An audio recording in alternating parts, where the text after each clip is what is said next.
Hello.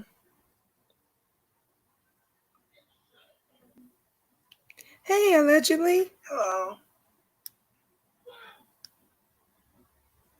Hey, JR. Y'all coming in.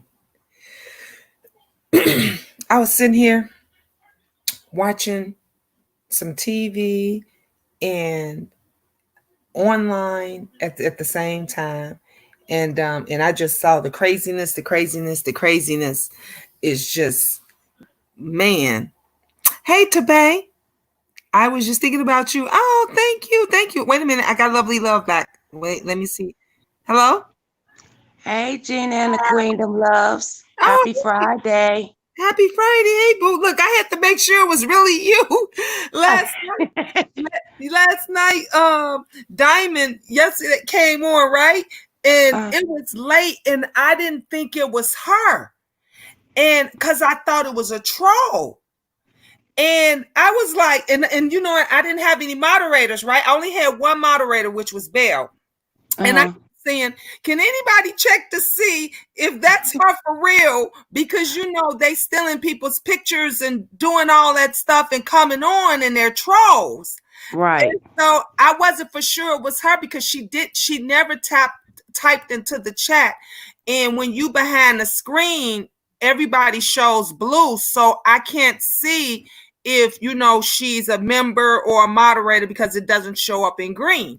So right. I didn't know, and finally she came back and she typed in and she said, "It's really me." She said, "It's really me, Diamond." And I was like, "Girl, I didn't know. I was scared to click you in." So when I saw you pop up that quick, because you know, usually you drop down in the chat. And Right. so when you popped up quick like that, I was like, wait a minute, is that lovely love for real? I just got through cooking, girl. I was like, I caught her. I got you now, girl. Yeah, what you cook? Just some catfish. Oh, see, I got somebody behind here now. I don't know who that person is. They ain't got no picture, and it say the truth teller. Now I don't know who that is. I ain't clicking them in because I ain't dealing with no trolls. I don't know. I can't see the chat. And so I don't know who it is. If you really who you say you is, you gotta type it to the chat. Cause if you a troll, cause my people going to your page. If you a troll, you ain't getting in. They ain't getting in. I'm not even doing it. But let me tell. So while I'm you know, I was on Facebook. So I'm going through my messages and stuff on you know, the Facebook Messenger. Mm. And so somebody sends me this crazy little I don't know what you want to call it, a joke or whatever it is. And so they was like, you got to you have to listen to this. And when I heard it, it was so funny. But I'm gonna play it and let you guys hear it. But it's so funny, and it kind of make you think about the joke is about these four guys that's bragging on their kids and Mm. on their sons. And so, well, three of the guys bragging on their sons, and then they get the shock of their life when the fourth guy brags on his son. So some of y'all might have heard the joke. I don't know. Some of y'all may have not. But it kind of make you think like how instead of us, you know, we always talk about our kids and this and that, but a lot of times most people they focus on like the accomplishments of what all they have, but you never really hear them say, like I never really hear other mothers say, you know, my daughter just called me today just to see how I was doing. But they'll say, you know, my daughter, you know, she's been, you know, a manager for such and such store for, you know, 10 years, or, you know, Mm-hmm. my daughter went on a trip around the world to do this and that. But you never hear anything that's like loving and caring, something that's meant, because anybody can, you know, be a manager, become rich, you know, Mm-hmm. do all this stuff, but you never genuinely hear things as much. I mean, some people do, but you don't hear that more so on a regular of my kid just called just to see how I was doing. You know, my kid called me and said, "Mom, have you ate today?" And so when I heard this, it kind of had me thinking about that because Cece went away for a while. She won't be back until Sunday. But she called me today and she said, "Mom, How you doing? I just called to see what you're doing. I didn't want nothing. I just called to Mm-hmm. see what you do. So when I kind of heard this joke thing today, I was like, I wonder, am I the only one that like, you know, there's nothing wrong with bragging about your kids' accomplishments because of course you're proud of them, especially if you didn't do as well as they, you're proud of them. But Exactly. I would like to hear family stuff, things that's going to be with them forever. Like when we're gone away, like when I leave here, I would love to be able to look down at my children at a Thanksgiving dinner and they all talk about, remember when mom made that dinner and made all of us come? Because I used to tell them, I will show up at your job. I was like Medea. I will Yep. come to your job and I will come and get you. Don't make me come and get you. You're going to be at this, Mother's Day dinner. And they will be like, okay, mom, I'm going to be ready. I'm going to be there. I'm going to be there. And those are the things that, like, I want to hear. I want to, we just don't hear much of that with all the stuff and everything that's been like going on right now. It's just really so crazy that you can't hear or see a video or have someone have a commentary of something that is genuine, family I can oriented. tell about it because I get calls every day. Every day. Yes, One that's gonna what I'm call me this talking day, about. one gonna call me that day. I mean, they all call on different days or sometimes the same day. I just don't talk about it. I mean, I tell you what they have done, but I really don't. I don't know. I just don't. I didn't think of it that way. I didn't ever know. Yeah. I got a phone call today. See, I love that. That's what I love hearing that because we usually don't talk about that as much. We don't usually talk about, you know what? My daughter called me today, or you know what? My son called me. Because usually, like when my oldest son, when he calls me, I'm that parent that be like, okay, what you want? You know what I'm saying? Because he don't usually call regularly. Like when Cece calls me, I know Cece calling me about one of three things. She calling me because she needs some love and she needs some attention because she miss her mama, or she calling because she might need me to send her some money or something like Mm-hmm. that, or she calling because somebody pissed her off. So those are usually when she call, it's usually one of those three. So when Sydney calls me, I be like, hey Sid, what's going on? I answer her like that. But when my son called me, I be like, yeah, what you want? So when he say, no, ma, I just called to see how you doing, I like be surprised sometimes because those are not calls that I get regularly. Like, how us as parents, we know all of our children. Like we Yep. know them so well. We know their personalities. We know when they want something. You know the ones that will call and check up on you, and you know the ones that's just gonna call and ask for some shit. Girl, I done been on live and I'd be like, oh, my son calling me, y'all, but I gotta go. Right. Because I know what he finna talk about. I'm like, oh Lord, let me see what's Let me going on. get off of here. Exactly. Like when I was on live last night, Benjamin snuck in, didn't have no shirt on. He came into the room and he was looking for something to drink because usually I have my soda. I'm a soda head, a pop head. So I have my pop in here. So he was looking for something to drink. But he was like, Mom, you hungry? And I wasn't really hungry, but he was like, you sure? I'm about to make some pizza. So I was like, yeah, you could go ahead and make one. But it was just like, because he's at that age, he 18. They don't come and ask you, do you want anything to eat? They don't be thinking about you. Usually they'll come and Mom, you got some snacks, you got some pop here, and then they'll go and leave. So I was kind of shocked when he asked me, did I want a pizza? And when I say he cooked it just right, because I don't like hard, crusty pizza. I don't like it. I like for my pizza to be soft and flimsy. So when he brought it back, he cooked it just right. And he said, I got it down pat now, Mom. I know how you like it. I know what you like. And Okay. that just, that right there touched me. Mm-hmm. That touched me. Rather than, you could think of a lot of other things, that kids do or don't do. But I always say you'd be amazed that it will be the littlest thing that would just, make a tear fall from your face that they do. A It, would- little. it would it would make your whole day just change. Yes. Yes, you get it. Exactly. Hmm. Your whole day could just change just by them just picking up the phone, calling you or texting you or, coming to see you. It literally would just make your whole day. And me and Cece, like we talked for a couple of hours and so we was talking about a whole bunch of stuff.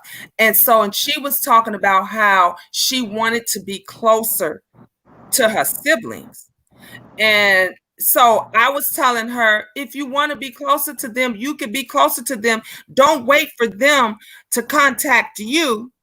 You contact them. You felt it too, Belle? I said, you contact them, text them, call them, leave them a message. And so she decides to call Poppy, right? And Poppy is the one, that's my son, the one that he only date the white girls. I told you he Okay. say he can't deal with us sisters, right? So as me and her talking, she's texting him. She said, well, Ma, you know what? I text him. She said she texted him and she told him she loved him. And she said if he needed anything, she was there for him and all this stuff. And then she goes and throw in, and if you need for me to kick that white girl's ass, just let me know. So wait a minute, Lovely.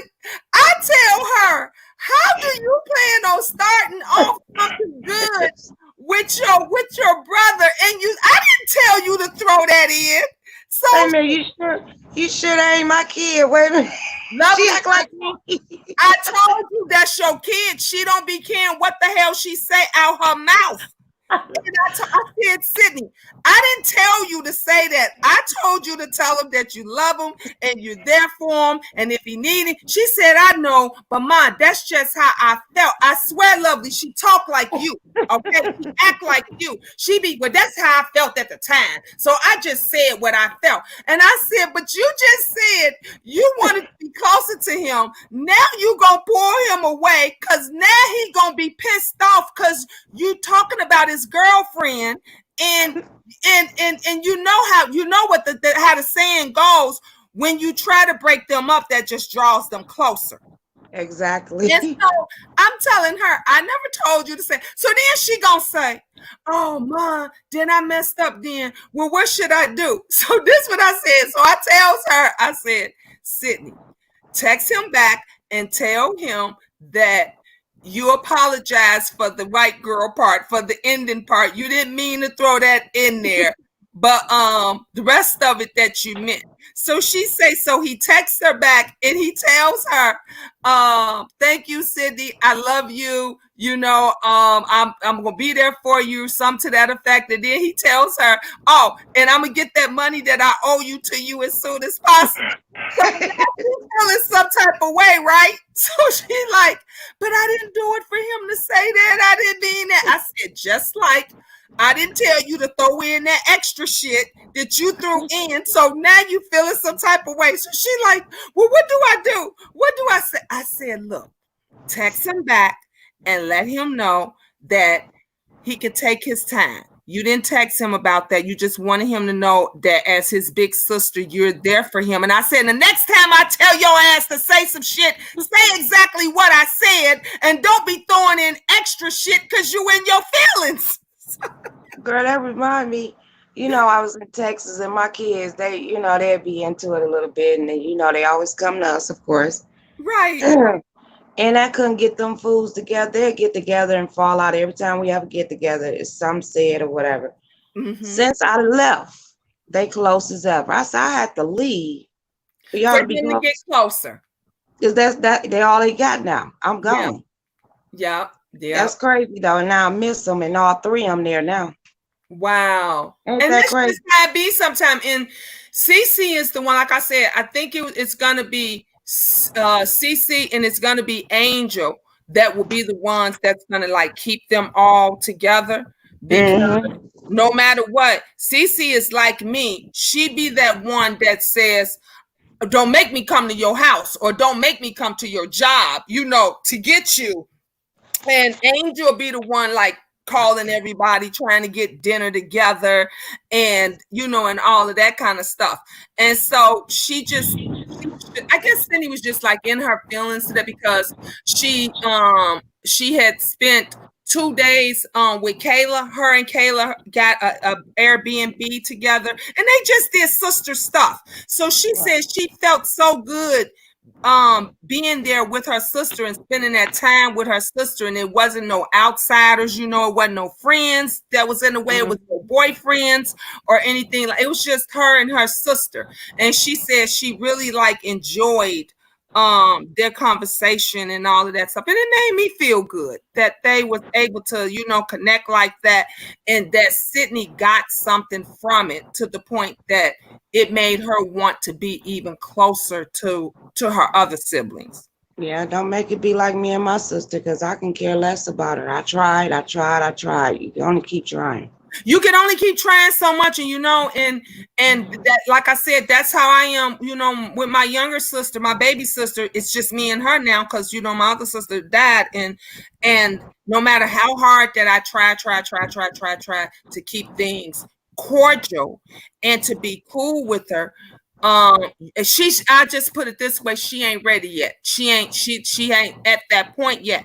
But it still wouldn't make me like, could nobody turn me against her? You ain't gonna be calling me trying to talk about my sister or anything. Like, I'm a checker bitch. I will go to Nobody don't even know she my sister.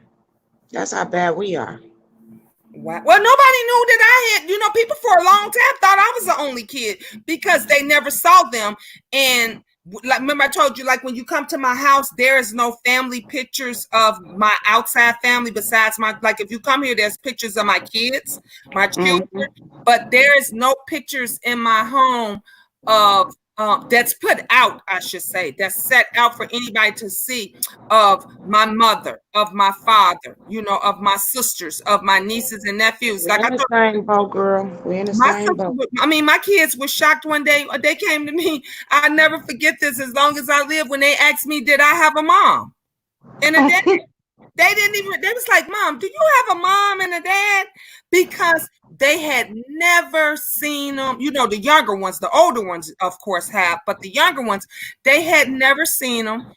I didn't talk of them, and there was no pictures around that they could see. So they was, other kids, go to their schools and things like that. They talk about their grandparents all the time. They get to see their grandparents, on their dad's side. They got to see their father's mom and their father's dad, but they didn't see mine. And when they asked me that question, it was like shocking to me. It was because I never realized that, it was a normal thing for me not to talk about my parents because they were never around. My father passed away when I was like 12, 13 years old. He had died. My mother didn't talk about him after he died, so I didn't talk about him. And my mom, I really never went around her. Only time I would see her was like if it was at a family event or a funeral or something like that. And then I think the last time when the twins and Angel and them, when they had seen her, they were babies. So when I took them to Atlanta to go see her, them a couple of years ago, a few years, I think it might have been 3 or 4 years ago, I took them to Atlanta to go and see her and everything. They was calling my mother that lady. That's what they were calling her. And she would keep correcting them and say, no, I'm your grandmother. And they would keep saying, Ma, that lady calling you, Ma. Ma, that lady said, could you come here? Because to them, she was that lady, even though they knew grandparents, they knew grandmother, they knew grandfather, but she was not that to them because she was never around. When my sister, who was my blood sister, would come over to visit us while we were there in Atlanta, they would say, who is that lady? And she would say, I'm your aunt. And my kids would say, no. They would say, my auntie is Auntie Sharon, because their godmother was the only aunt that was around them, that did things with them. So that's who they knew. And this was my blood. Like my sister basically was pulling out the whole history books, telling them, I am your mother's blood sister. Like me and your mom came out of Granny's belly. Like she's literally trying to break it down to them.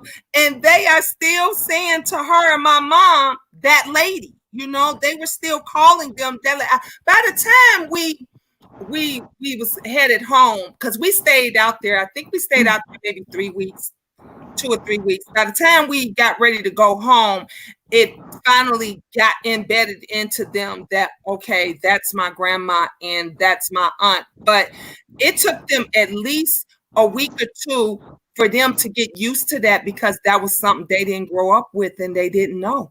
And they hadn't seen pictures.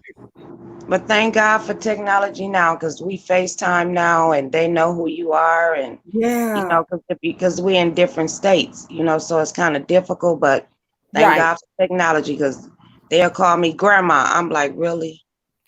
Look, my grandbaby said, her mama says all the time, if she gets something new, if she was to do something different at school, she'll tell them in a minute, call my nana.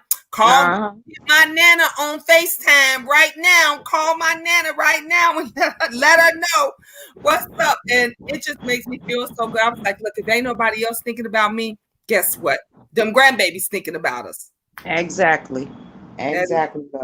That's so true. But I don't want to throw it off. I want to hear that joke. Yes, let me play this joke for you guys. Y'all got to hear this. Okay, hold on. 4 friends who hadn't seen each other in 30 years reunited at a party. After several drinks, one... Oh, wait, what happened? What did I do? Wait a minute, hold up. Okay, here we go. 4 friends already funny. Each other in 30 years reunited at a party. After several drinks, one of the men had to use the restroom. Those who remained talked about their kids. The first guy said, "My son is my pride and joy. He started working at a successful company at the bottom of the barrel. He studied economics and business administration and soon began to climb the corporate ladder, and now he's the president of the company. He became so rich that he gave his best friend a top-of-the-line Mercedes for his birthday." The second guy said, "Darn, that's terrific. My son is also my pride and joy. He started working for a big airline and then went to flight school to become a pilot. Eventually, he became a partner in a company where he owns the majority of its assets. He's so rich that he gave his best friend a brand new jet for his birthday." The third man said, "Well, that's terrific. My son studied in the best universities and became an engineer. Then he started his own construction company and is now a multi-millionaire.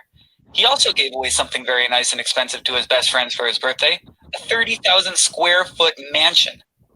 The 3 friends congratulated each other just as the fourth returned from the restroom and asked, "What are all the congratulations for?" One of the 3 said, "We were talking about the pride we feel for the successes of our sons. What about your son?" The fourth man replied, "My son is gay and makes a living dancing as a stripper at a nightclub." "Oh, what a shame. What a disappointment." The fourth man replied, "No, I'm not ashamed. He's my son and I love him. And he hasn't done too bad either. His birthday was 3 weeks ago and he received a beautiful 30,000 square foot mansion, a brand new jet, and the top of a Mercedes from his boyfriend." Oh my God.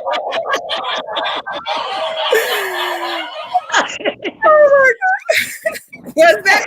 Oh, that was a good one. That was a good one. I had to share that with you guys. I was just like, wow. See, it makes you think that they was bragging and they thought that their sons was so bad, so doing so well, and then they felt bad for him because he said his son was gay, but y'all son is undercover and buying all the gifts for him. I was that's a good one. I told them, I said, that's a good one. That's a good one. I said, I got to share that with my queendom. I definitely had to share that with you guys. Well, it got me tickled pink because that was cracking me. Okay. See, watch how you brag about somebody, watch how you think that you're better than somebody because You just never know. Everybody got skeletons, and everybody has a past. You know, everybody has went through something. It might have not been as bad as your situation or whatever, but everybody got a story to tell. No matter how better they think that they try to be better than somebody else, everybody has a story to tell. But I have a question. Mm-hmm. Why would people like the how can I put this? Why do they think they better than anyone? They must be some miserable people, because if you feeling good for beating somebody else down because you better than them, there's something wrong with that picture to me. But you know what? You gotta. Me and Cindy was talking. We was talking about a whole bunch of stuff, and we was kind of talking about this earlier. And I was and she was kind of saying that, well, you know, I know how I am, and we all did. And I kept saying, but you don't know how somebody takes in different things, situations it is that they're going through. So if this person grew up in a household where the only time they got praised, or the only time that they thought that they was somebody, was if they brought home good grades, or if they brought home a trophy. You know, you hear and stuff. And then if you didn't do none of that, your parents and them didn't give you no attention, didn't show you a failure. So therefore, when that child grows up or go out into the world, or is at school, they become the bully and they put down the other person, because that's all it was that they got. They're actually the weak person, but they think they're the ones with all that. They think that they the know-it-all. They think that, you know, I'm the popular one and everything, but really they're the weak one, because the only way that they gained any attention or any affection or anything was they had to accomplish something. And that's very true, because my son, you're right. Because my son has been spoiled, you know, and I treat him a different way than I treat the other two, because he's more like me. He's more like, I'm out here, I'm doing it, whatever he do, he gonna do it. And he thought that every time he come with me, like, Mama, look what I do. I'm like, oh, that's good or whatever. But see, the other kids are a little bit different than him. Right. He lived the street life, and they live like the corporate work and all that life. Right. You know, but see, I told him, you don't live the street life because you do tattoos and cut hair, but he in the lime life. So you get what I'm saying? So everything that he do, he be like, Mom, I'm finna do this and do that. And he do it. And I'll be like, I'm proud of each and every one of y'all. But then he came to me and told me, he was like, well, sometimes I feel like my sister don't love me. You know, I'm like, well, Sydney was saying that today. She was saying that today about my oldest daughter. She said that same thing. She said, I just feel, she was like, why does she hate me? And I was like, no, it's not that she hates you. Y'all just, you know, see things differently. You're more outgoing. You know, Sydney's strong like me. Sydney is that person that she love her family, love hard. She want to keep us together. She want to do everything else. And Kia is that book smart. I'm gonna do it by the book. I gotta see. That's my daughter. Up. That's that. She don't know shit about the street. She don't know nothing about a struggle. My daughter know about the street too. So it's like, but now they close. I mean, they close is like, it's weird, but yeah. But they had to come to this common ground with themselves, because I couldn't fix that. They had to fix that themselves. They got to fix it. And I told Sydney that today. I said, Sydney, I can't fix that. I said, that's why I told her, I said, do you know why I don't get in the middle of you guys when y'all fight and argue? And she was like, no. I said, because everybody thinks how you think. If you think you right, you think I'm supposed to take your side. If they think they're right, I'm not taking nobody's side. All of you all are my children. Y'all got to fix that shit yourself. Exactly. I'm not going to allow you to come here and you know, talk about your sister to me, or your sister talk about you to me. I'm not gonna allow that. I'm gonna tell her just what I told you. Y'all fix that shit. You know, fix it. Exactly. That's what you're supposed to do. Because if we get in the middle of it, both of them gonna be mad at us. So they both gonna be mad at us, and then and then they grow up hating each other because, see, my mother was that way. If my mom was mad at me, she would talk about me to my sisters.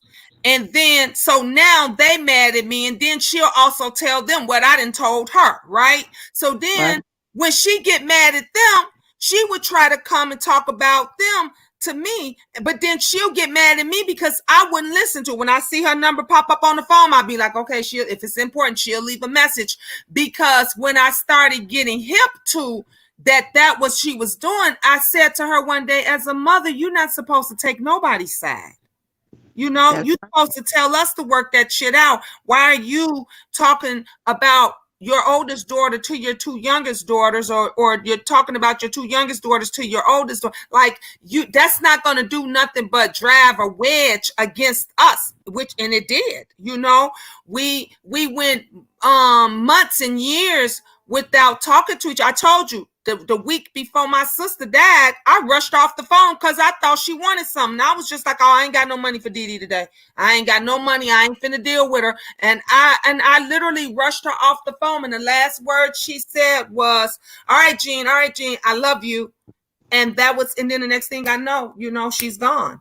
And so it's just like that. But if I had had a mother at that time that would have kept us close and kept us tight, it would have been different. You know, it would, and things just play out and happen the way it is. But I just wish she would have been. I mean, my mother didn't have a whole bunch of kids. She only had 3 daughters. So, I mean, she had that opportunity to say, it's just 3 of y'all asses better work it out. You know, y'all better. You know what? My mom had 3 daughters, but this is what I realized.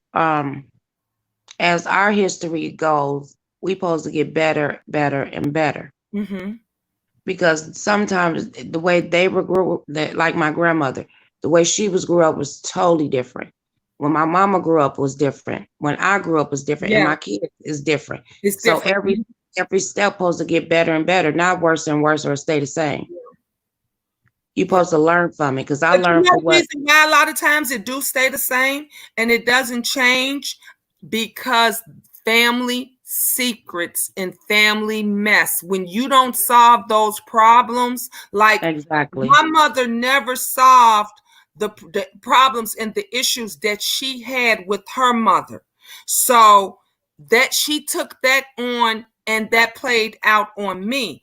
I chose that I didn't want to do that to my daughters. So I was going to be different. So before me and my mom got back close, I had shared the story that I used to, you know, she would always say, before I had, you know, actually forgiven her, she would always say, well, I'm sorry, but you know, did you know what happened to me? I'm sorry, but did you hear about it? And I had to stop her every time and let her know, I don't give a damn what happened to you. You supposed to took that up with your mother. I'm taking it up with you. She didn't know how, because this is how my mother brought it to me. And we got close when I got 18. You know what I mean? That's when we got close, because growing up, it wasn't there. And the way she told me was, and I seen it. I lived with the, you know, the summer thing with grandmama and all that stuff. So I kind of understood what she was talking about, but she didn't know. If you notice, you don't. I'm just saying, I don't hug people. Well, now I do, but I didn't know how to hug people. I didn't call people yes, ma'am, no, ma'am, none of that. Right. But my kids do, because that's what I taught them. But I don't do it. That's because that's the way I was raised. Every now and then I say yes, ma'am, but I say that a lot anyway. Yes, ma'am, all that. Somebody else taught me that, not my mother. Mm-hmm. You Exactly. know what I mean? So if somebody wanted to teach, like my kids had a stepmother, and she was the bomb. You hear me? And she, excuse me, she taught them some things that I felt to teach them, because I wasn't taught. Right. And I love that woman to death. Do you hear me? But I still things in my kids. I'm not saying she did everything, but little things that she did, I noticed. And I'm like, okay, I like that. You know, and that's how they turned out. Like, we worked together with them. Mm-hmm. Her mother wasn't wrapped tight either. So she learned from another person. I mean, when somebody tell your kids something, you know you're not doing it right. I was asking for every advice I could get. I didn't know how to raise no kids. Me too. That things that I didn't know, like when I had my my first son, when I had, you know, he was circumcised. So when he got circumcised, and you know, you got to change their diaper every second on the second. You know, if they twinkle, you have to change it because you have to clean that, and it's very difficult and it's scary. I didn't have a mom to show me how to be delicate with that, to show me how to, everything that I've learned, I either learned from the doctor that I had, who I asked her 1,000,001 questions, and she was the one that would send me to the library. She would tell me, look up this book, read this book, that book. The library and that doctor wind up becoming my best friends because everything that and CETA, you know, because CETA was the way, you know, every time you went to do your nutrition checkup for you and for the kids. Back then, when they don't do that now, and I hate that they don't do that now. Back then, we would have to do classes, and they would give us pamphlets and different books and stuff because they wanted you to be healthy, and they promoted nursing your child and different things like that. I remember back then they taught you how to clean your son's circumcision and different stuff like that. So if you were scared and afraid, you had somewhere to go. Now it's like it is, but you drop a baby today, they're kicking you out the hospital tomorrow. Exactly. And I had midwives. I didn't have no nothing. It's strictly baby. You ain't getting no drugs. You ain't getting anything. That's what I had. All 3 of mine, I had midwives. And they strictly old school. Like, they don't believe in none of that stuff. I'm like, and all these girls like, oh, I want an epidural. What is it? Epidural? Whatever it's called. Epidural. I was like, what is that? And they was like, and then they gonna tell you, oh, you can get paralyzed. Why would you want to? Yeah. Oh, I had it all. I went through them all. I had the epidural.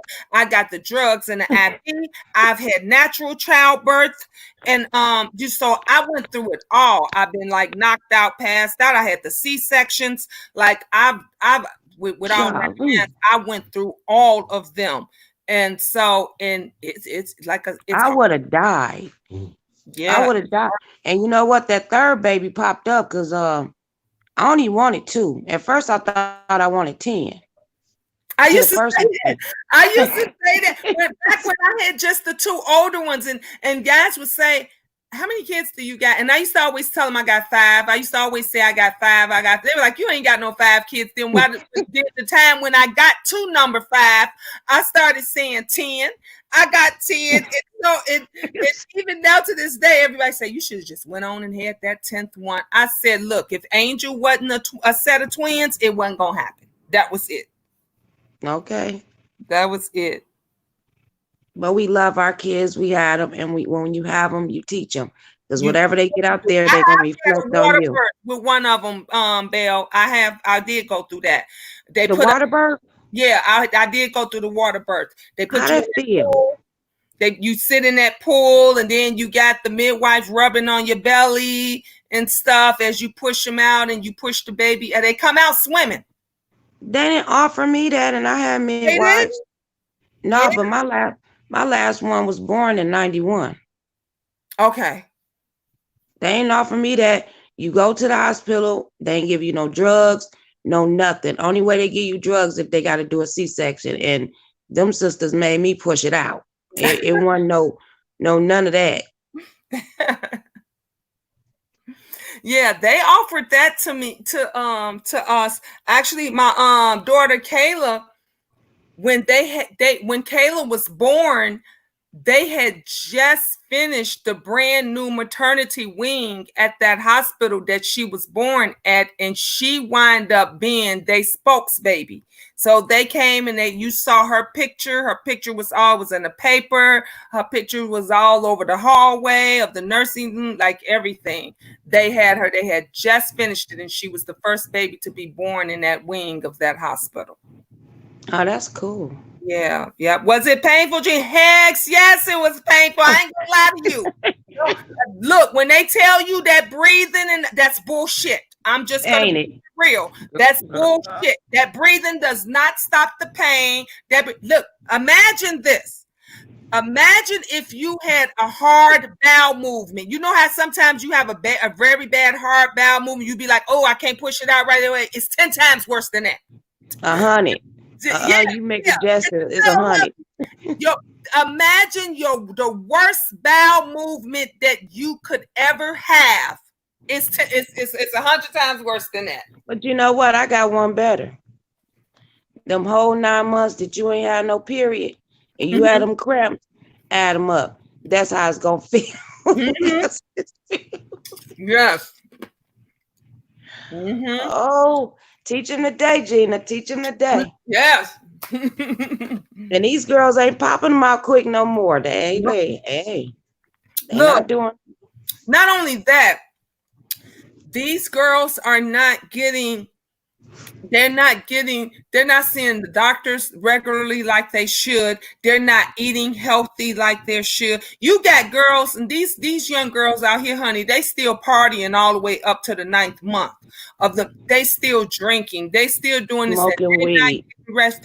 They're smoking. They're being around smoke. They're dealing with all this stuff. And then they wonder why they're not bonding with their children. They are wondering why. Do you know that this is the reason why we have the highest birth defect rate? This is why your children are coming out slow. This is why they're coming out with different deformities. This is why you wondering why they ain't walking until they're 3 years old. This is why you wondering why they're not talking until they 8.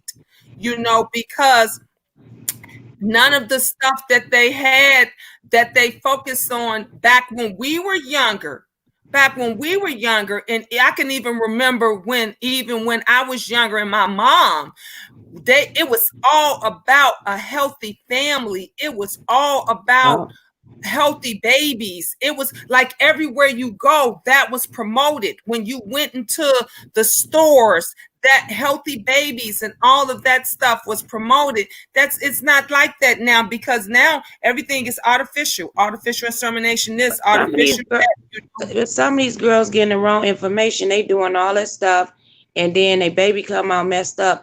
Oh, at least I get a check for it. Girl, This is a human being. Why a check? Not a check. And that's what they doing. Like that no more. That's the crazy part about it. These girls think that, I can go tell them that my child is slow and I'll get a check for them. I could go tell them that this and that and I'll get a check for baby. They ain't doing that no more. So what you gonna do then? They gonna make them them pills that they get them for their kid gonna really mess that kid up. And they taking pee and everything before they even get another prescription. Yes, look, I'll never forget this. There was a teacher, and this was a male teacher, and my son, my middle son, and he was always hyper. He would stay hyper. He would be jumping around, everything he did every time. But let me tell you, at 9 o'clock, when 9 o'clock came, he shut down. I don't give a damn where we was at. We could be at your house. We could be in a store. I don't care. When 9 o'clock hit, he was out cold sleep. So the female teachers kept saying, maybe you may want to put him on Ritalin. Maybe you may want to do this and that. And I kept saying, no, I'm not going to put him on Ritalin because like I said, I go read up on shit. And I didn't want to deal with that. So one day, this male teacher, he wound up the following year getting this male teacher, and the teacher contacted me. And he started asking me all these questions, and he was asking me about when Poppy jumps up and down, and he says, sometimes does he do it without knowing it? And I'm like, yeah, he does. He says, does he shut down at a certain time? And I was like, yeah. And the teacher told me, he says, I've been teaching for a long time, and he says he sees this in a lot of the boys. He said, don't put him on any drugs. He said he begged parents after parents not to give that Ritalin, not to give that stuff to him or anything. He says, take him, let him do some rough housing, take him to the park, let him wear himself out. Then by the time when you get to that point, that afternoon or that evening or whatever, when you need to do something or whatever, he will be at a calm level. This teacher was seeing this every day. He said he saw where parents, because of the school and other places and doctors that was telling them your kid need to be on this Ritalin and your kids need to be on this and that those children were like zombies. They were like zombies from, taking that and dealing My with son was the opposite. He would just sit in class and wouldn't do anything. And they couldn't figure out what was wrong with him. But I told him, remember I told y'all when he had stopped breathing when he was a baby and blah, blah, they put him on a machine to see because he would stop breathing that night. Mm-hmm. And I don't know if that messed him up in the head. And they're going to tell me, well, we can try this drug. I think he was like 5 or 6. Oh, we could try this on him. I'm like, you ain't giving my baby none of that. And, I got my friends and they're, girl, you can get a check. No, my baby ain't slow. Right. Nope. You know what it was? He was bored. It wasn't that he wasn't doing the work. He would just sit there. And, he wouldn't participate. He wouldn't do anything, like he was shutting down or something. He wasn't challenged. And I've seen that happen with kids too. Yeah, if they're not challenged, they just won't do it. My oldest daughter was like that because she was so smart and everything in school. Like she knew everything and she just wouldn't do it. And I would say to her, Kia, why you not doing your work? Why you not doing? She was like, because I know that stuff. And they know telling them to give me something else. So they wind up having to test her and then, put her in and move her up and put her in another room because she was. They told me he wouldn't even do that. I don't know what was wrong with him. And I sat up there and looked outside that hallway and watched him for a whole hour in his class. And he sat there. He didn't bother nobody or nothing. They just couldn't figure out what was wrong with him. And you know what he said? What? He didn't want to be there. He wanted to be at home with me. This is my baby. Oh, wow. Because when we at home, he watching Sesame Street, he watching all this stuff, and we clowning around the house. Fun. Yeah, he was clowning around the house, and then when he get at school, he had to sit there and listen to, you know what I mean? It wasn't the same, and I messed it up. And she was like, no, you didn't mess it up. It's just that his brain was running kind of slow. Like he wanted to be, I let him do what he wanted to do. I'm just going to put it out there. Right. I did. But he wasn't no bad kid. I mean, he didn't have no problems or nothing, learning problems. He had a little bit with the reading part. And they put him in, what is that, EP? I can't remember all that. But they put him in that. So they would take him out out of his class, like 30 minutes. And they'd be one-on-one with him. And the lady said, there's nothing wrong with him. So we couldn't figure it out. And he went to see I went to see the counselor, and she said, you know what it is? Because she was asking me about my home life. I'm like, hold up. We get offended with that. But that comes from being out, him, we having fun at home. He not having fun at school. At school, exactly. Tabay says, I just found out this week I'm a grandmother. I want to help, but I don't want to overstep. First of all, let me congratulate you. Congratulations on the new baby. I went through that. This is what I would do. If you have the other grandmother's phone number, I would reach out to them first. If you don't have their number and you have the young lady's number that had the baby, I would just say to her, I'm here for you. I would because what a child needs. I'm here for you. I want to, be a part of my grandbaby's life or whatever it is. And, whatever decision that you guys, make, I'm behind you. I never forget when my son got his girlfriend pregnant, and she was pregnant right out of high school, and my son's father and them went to the girl and they made threats to her, and he was saying to her, you just making my son have this baby and woo woo woo. And I had to tell him, wait a minute, hold up, your son could have wore a condom, your son could have And I reached out to the girl's mother and I said to her, whatever decision you guys make, because the final decision is you and your daughters, I stand behind you. And when that girl had that baby, and my son came asking for them Jordans. I said, no, baby, we got to buy baby Jordans. We got to get diapers. We got to get, she did not want for anything. He didn't get shit anymore because, you know, like I said, they were still out of high school and he was still in my home. So I still had to take care of him. But all the luxuries and all the nice things that he was getting during that time, he didn't get that anymore because he had that went to the baby. So what I would do is, you know, go get wipes, get diapers, get the basics, and say, you know, if you need anything specific, if you don't mind, can you just give me a list and then I'll give that to them. They will respect you more for wanting and showing that you want to be a part of their lives. They wouldn't feel that you overstepped. It's not always what you do, it's just how you do it. Well, I'm the different side because you know what? I wouldn't give a damn. I tell them the way it is. I mean, I'm going to be my way regardless. I'm not going to suck up and kiss up. I'm not doing that. Now, if you need me, I'm here for you. Now, if you want to keep the baby away, I'm not going to chase you. I'm not going to beg you. I'm not doing none of that. You're going to need me one day and I'm going to be here for you. And I leave it as that. I'm not kissing up to nobody tell because I got 2 boys and I done went through it once. And I'm not doing that. And I didn't do it then and I ain't doing it now. And we just a big old family now. But they feel me like, she ain't playing.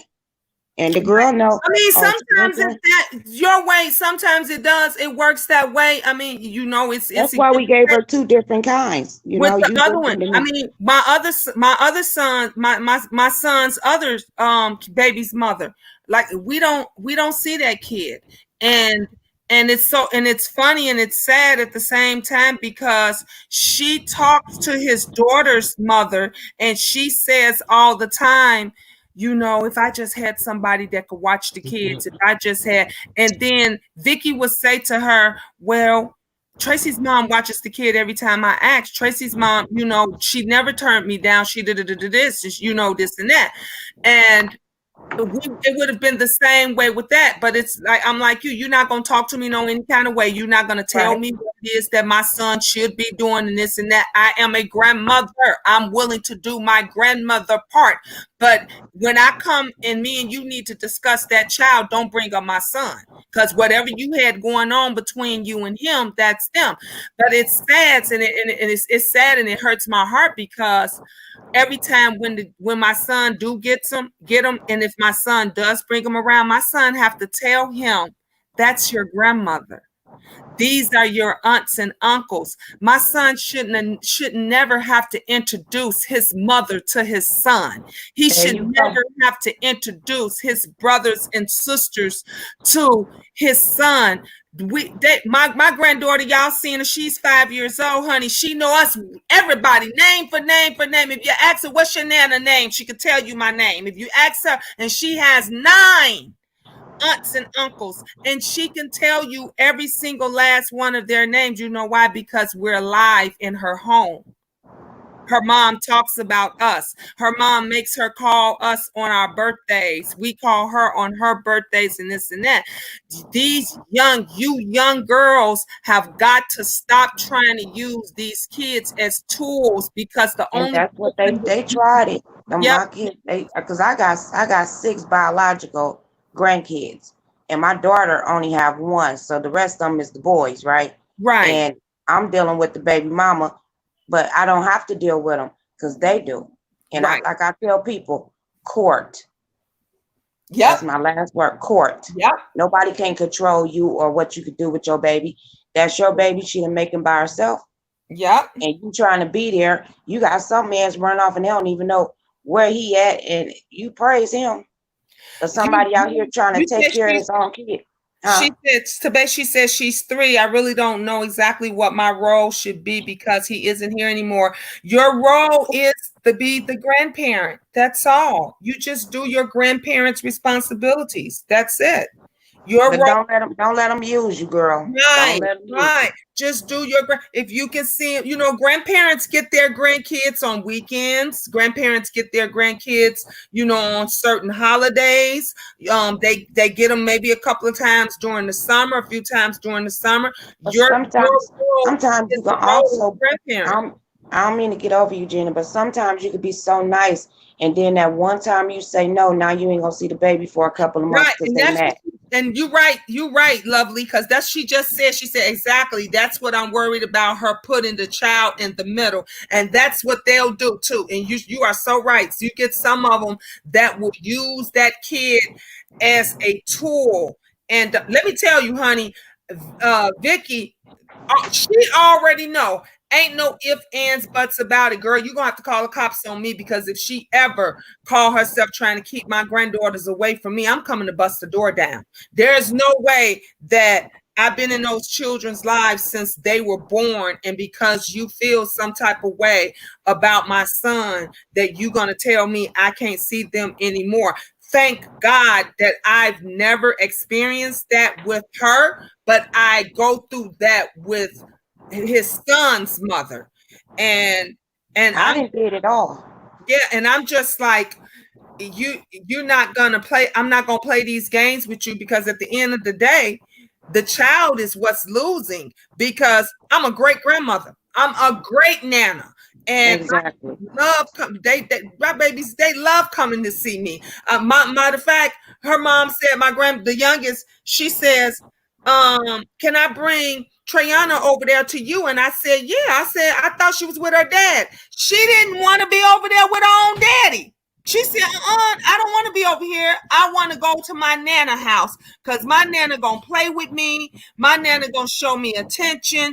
And she wasn't getting that attention over there, because, everybody, teenagers ain't giving you no attention. So his new girlfriend has a teenage daughter, and she's older as his oldest daughter. So everybody is getting attention and doing their own thing, and they're leaving Trayana out, and she felt that, and she says, I want to go to my nana, because my nana is, she come over here, we just love her up, we suck her up, honey, spoil her to death. Right. And so, and her mom got a ride and brought her all the way out here, and that was when she stayed with me for a week. She stayed out here with me for a whole week. I be telling them they miss out their callings, because I wish my mama was here, because she would have had mine, girl. I'd have been still kicking it. She would have raised them. I ain't gonna even lie. God knew what he had to do, I guess. I don't know. But the grandmamas, that's what they're there for. But I'm a different grandma. You're not gonna use me and then try to treat me at the same time. I hear you. And when I tell them off, they get pissed. I don't care. That ain't my baby. That's yours, which it is my baby to me. Right. You gotta be hard on them. Like, oh, she don't care. No, you don't care because you messed that relationship up. Now we could fix it, or we can leave it like that. This baby gonna get grown, and hopefully God, I'll be still here, and I leave it at that, because they would use that baby. Yep. You know how we grandmas is, we get real tight, close, real quick. Yeah. And I've seen that. You're right. They'll go and they'll use that kid, that baby against you, just because, they think that they can get something out of you, or, you can make your son do whatever it is that they wanted him to do. And I'm like, shit, he a grown ass man. I can't make him, be with you. I can't make him come over with my boy. They are good. My son just went up there. He got one. He had two in Milwaukee. He got one in Texas. He went up there and got the baby girl. Okay. He was going up there to get both. So as soon as he got there, the mother of the boy, she was like, "Nah, he can't go," and this and that. He was like, "Fuck it," and he left. Right. Mm-hmm. This was like 2 weeks ago. He just went back up there to get that boy. You see how games people play? Nobody ain't got time to be running up and down the highway. And if we going from Milwaukee to Texas, tell me that's a long ride, baby. Sure is. And he went and got him. And he gonna keep them until they start school, whenever. That's what he was telling them. I'm like, girl, that is freedom. I wish I had that. My kid's father was in prison. There you go. Their whole life. You get what I'm saying? Right. What's wrong with these chicks? Yeah. That's his baby. He ain't gonna let nothing happen to his. Well, I ain't gonna say that now, I'm just trying to slow down, because I didn't seen it. Yeah. And let these girls kill these girls' baby, and the man that killed the man baby, and it's a mess. It's something to be thinking about and be careful. It is. It is. It's I used to tell my son all the time, Every time he would get into it with one of these crazy girls or anything, I would always tell him, and I tell this to all my sons, don't be fighting, don't be arguing, don't get out of pocket. Call me. I will pick you up. I will come and get you, because you don't want to be sitting up in jail because she said you pushed her or this and that, or y'all get into it, or God forbid, the baby get caught in the crossfire, all this. And he would call me immediately. I'm talking about immediately. He'll take the second she start arguing and acting a fool, he'd be like, "Mom, this girl crazy. Can you come and get me?" And it was so funny because God rest her mom's soul. Me and her mother would be pulling up at the house at the same time. Every time something would go down, me and the other mother would. And you know what? I could say this. We was always cordial. We were never two moms that she was never that mother that I'm taking my daughter's side. I'm gonna take my daughter. Your son did this, and I was never. Your daughter did this to my. We both talked to our kids.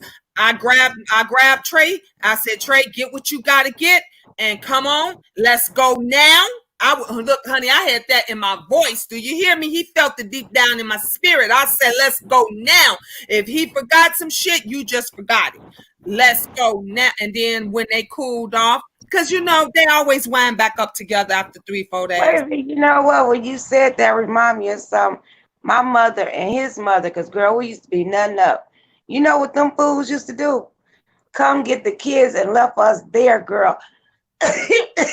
When you said that, it brought back memories, girl. They would come get the kids and leave us, wouldn't tell us nothing. They say, "You're grown, figure it out." But these figure kids, it out. Look, let me tell you what I used to do.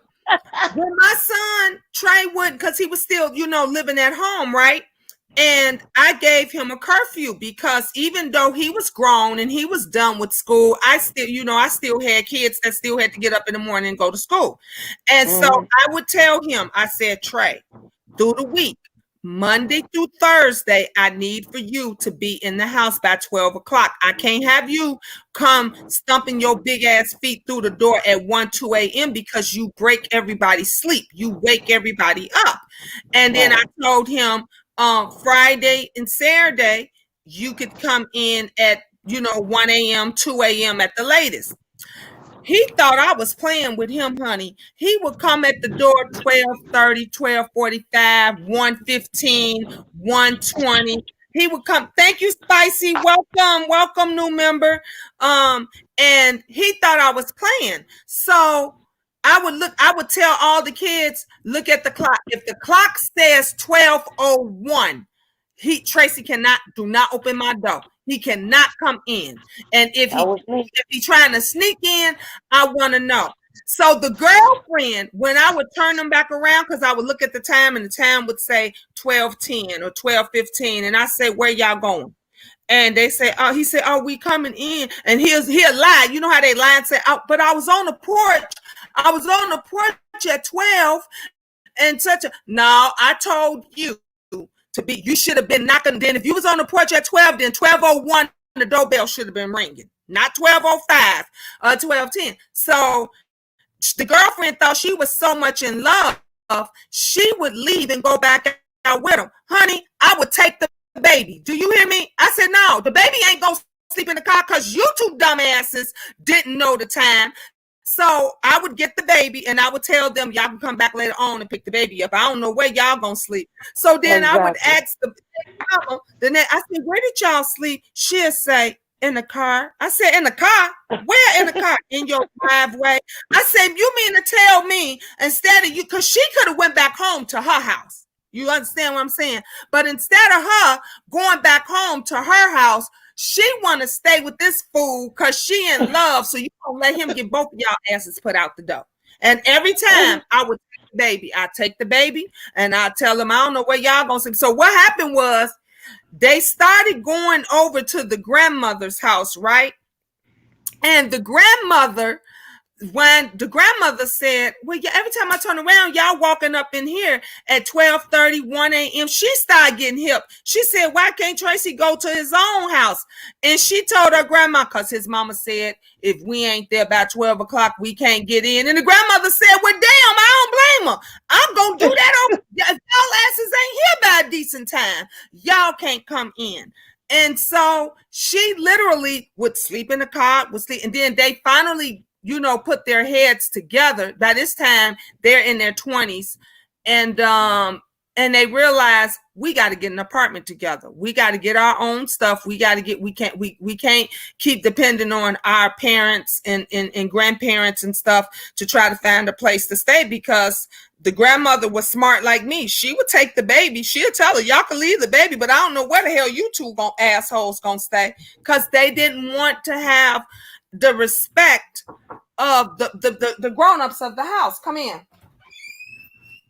Girl, I was different out the gate. They already knew. When they was pregnant, I already let them know, hey, you better get to working hard. You better get to saving, baby. Yeah. Because life finna get real for you. It's getting real. And my son had his baby at 18. It's so bad today. Even today, it's so much worse today, because, honey, these are young. They have no respect. These girls, the kids are having babies younger and younger and younger. Honey, they angel age pregnant. Already pregnant, angel age. And they have no respect for their moms. They have no respect for the grandmas. They don't have no respect for adults, period.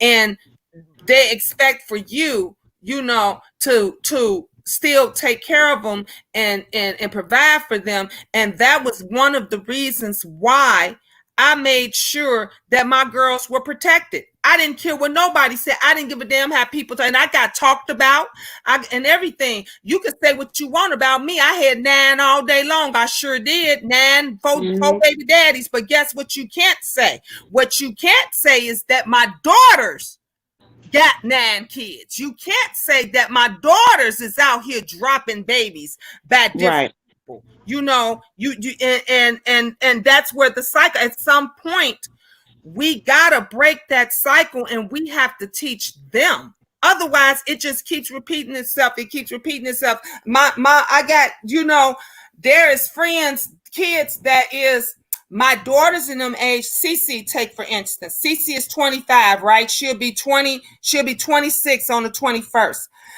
Do you know her friends have children that are Angel's age? Now you do that. When Cece bring them over here and she say, oh my, yeah, her daughter 12 or her daughter, I'm like, wait a minute, Angel just turned 13. So these are babies that they had babies, and they're the same age as Cece. Ain't no way that your child should be 25 years old with a 12, 13-year-old kid. Girl, my baby, you know what? My daughter, I wanted her to have a baby so bad. I had all mine at 21, right? Mm-hmm. But I wanted her to live her life first. But then when she started getting like 24, 25, I'm like, okay, now, when you gonna have a baby? She got married. Well, she got her life, her career, her home, her husband. Then she had a baby, and she only got one. She don't want no more. But what I'm saying is, wait a minute. If she 26 and the baby is 12, so the girl had to get pregnant at 14, 13, 14. Yeah. Yep. I mean, I was 17, but a couple of months I turned 18, but that don't make it no better. But right. That young, I got pregnant the first time, but I was in the streets from 14 to 17. I got pregnant at 18, and I had my son at 19. Like I said, I've been dropping babies since I was 19 years old, and I knew. I could feel you, Spicy. Spicy said, I remember sleeping in the car for love. What a dumbass I was. Look, let me tell you something. Spicy, we all went through it, honey. Sleeping in the car for love. Sneaking in his house. He's sneaking in your house. You thinking that you really, really in love. And he probably messing around with 2 or 3 other ones. And these kids, they believe that they really is in love. And they think that they really are going to be with them forever. It's not gonna. Because I was 18. I had my own house, with my kid's father, and we just kept having babies. 3. After the 3rd one, You had to be 21 to get your tubes tied back then. Girl, I was trying to get it. He was like trying to force and not. And you know what? I probably would have 100 kids. I probably would have had 100 kids if I would have went his way. I was like, dude, no, we can't do this. It's hard enough for us to take care of these 3.